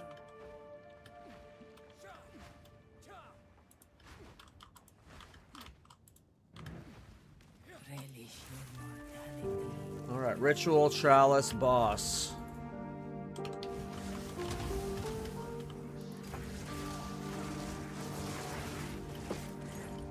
riddance. How's the Culling? It's going good.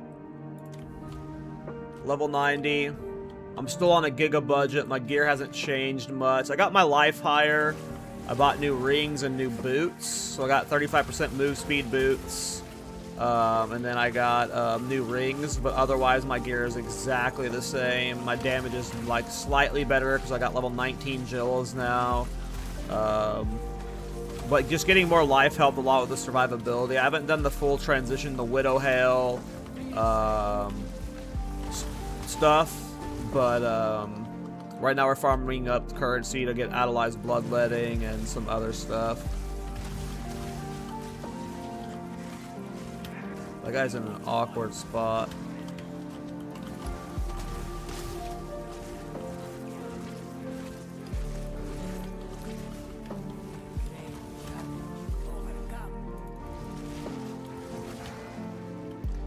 Alright.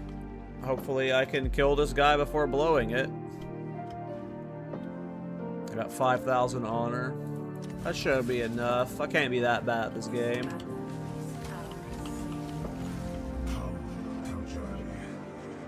Nah, I'm ditching the int stacking with the heroic jewel at this point, unfortunately. Okay, we cannot go for those comets in those situations. We can go for a comet here, though.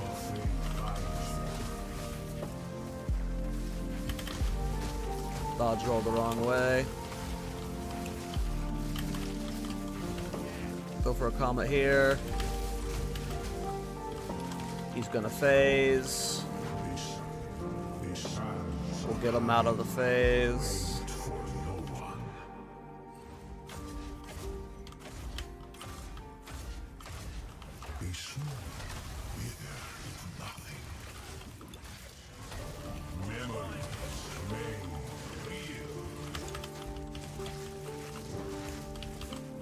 Phased again, okay. I was too nervous to go for a comet there because he was doing the warp shit. Well, he'll die coming out of this. Yep, he'll die right here. Alright, last flame, boys. Alright. Fine then. Fine then.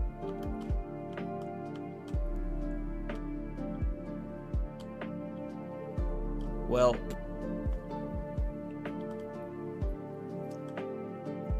Looks like we got a couple royal caches, boys. That is unfortunate. Maybe this Arcanist will hit. Oh, a Greater Exile. Let's go, dudes. Let's go, dudes. Oh, here's another Arcanist. Oh, Foul Orb. Fuck yeah. Alright, well, we'll get some jewels.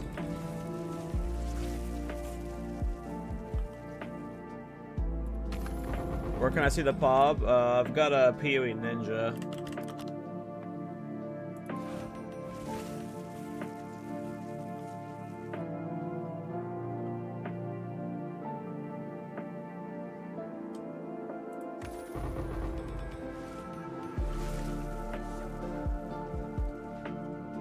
Okay, I'll craft that later.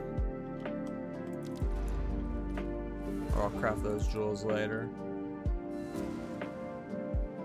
But yeah, I think the build's going great. I mean, I think I just need the currency to do the full swap I want. But I'm confident it's gonna work. I think we'll be able to do Widow Hell again. I just need to get a better Widow Hell and a better quiver. I have no idea what good Widow Hells are going for right now, but I assume they're expensive. Well, 5 Divine for 297 is not bad. So.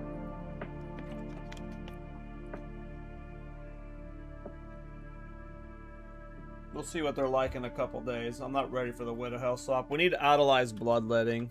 How can I help? I don't know how you're supposed to say it. People get upset when I say Idolize, though.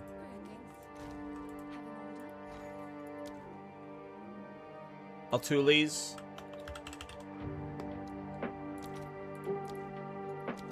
Seven Divine for it, so we'll have to make 4 more Divine tomorrow, and then we can get Bloodletting.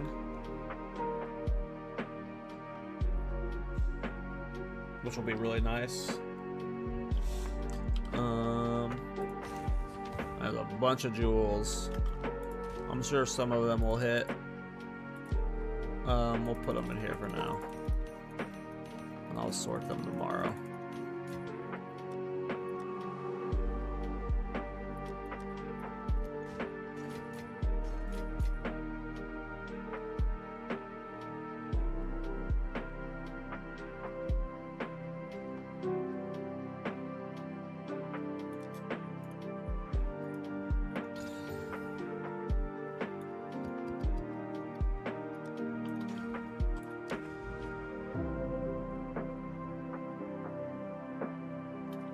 Oh, you don't like my dump tabs?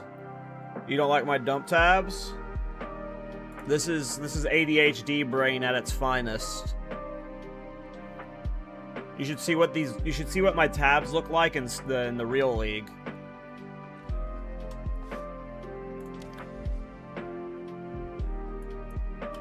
And here's the cool thing. I actually probably won't even go through half of this. This is just gonna sit here for the entirety of the league. It's being hoarded for nothing. Like a true psychopath.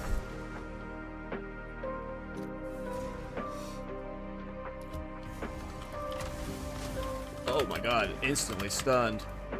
Couldn't even get a grenade off there.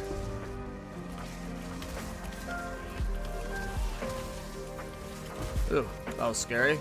We stabilized though.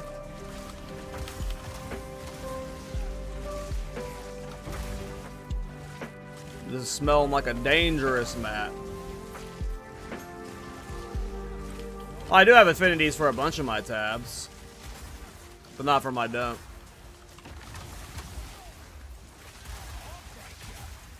Additional projectiles is stunning me a lot right now. Gotta be careful.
need a fracturing orb.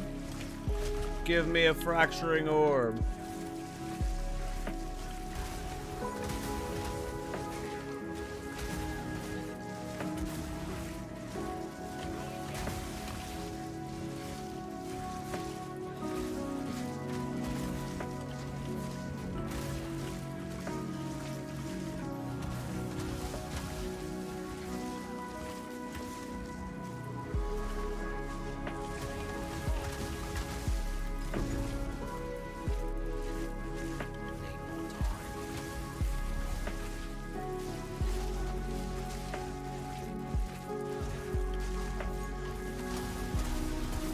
Halfway to 91, nice. Making good progress on the league.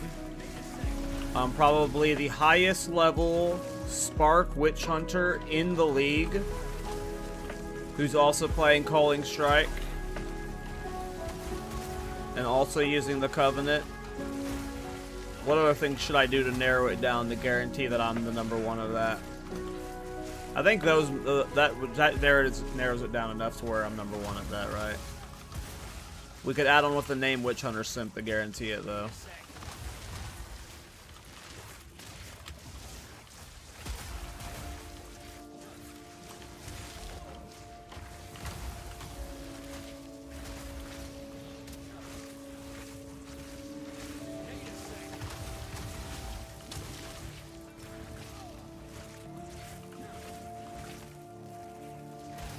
Yeah, that's perfect. Also named me. Boom. We did it, boys. Rank number 1 Kaltorak. We are awesome.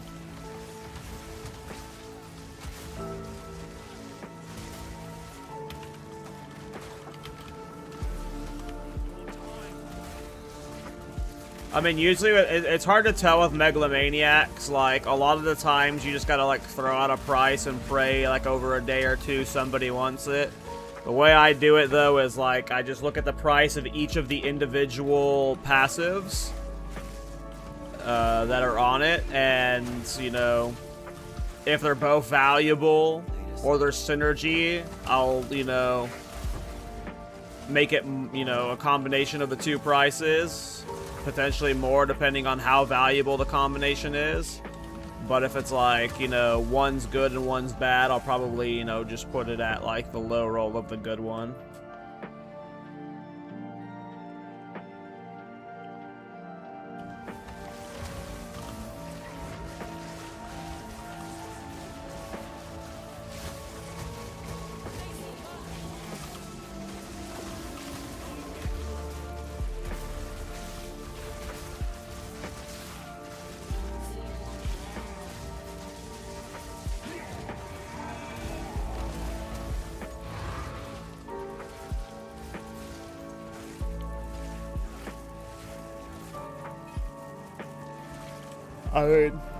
I would maybe price it at like 40 divine initially and see if it sells, but again, I usually tend to undercut anyway, so I'm not really the best person to take that kind of advice from. Quickly. A useful trade.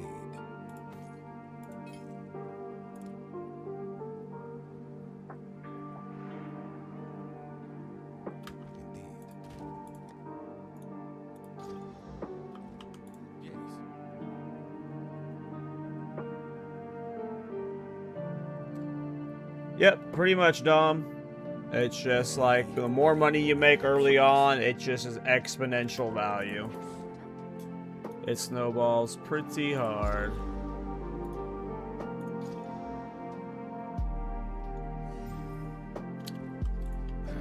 These are all supplies.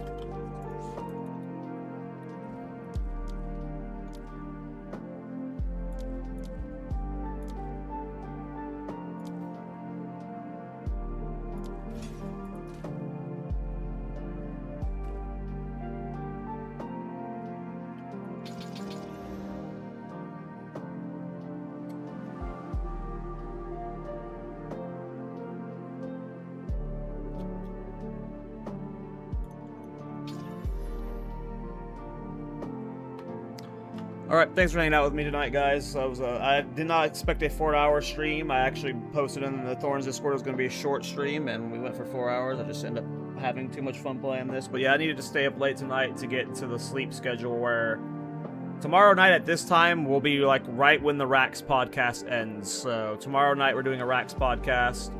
I will be streaming before it, and then I'll be hosting Miso Shiro when we do the podcast. So I'll see you guys tomorrow night, and then we'll do the podcast. So thanks for hanging out. I appreciate it, Zal. Appreciate it, man. Yeah, thanks for hanging out, guys. We'll keep pushing this Private League character for the next week or so, I'm guessing. Yeah. Have a good night.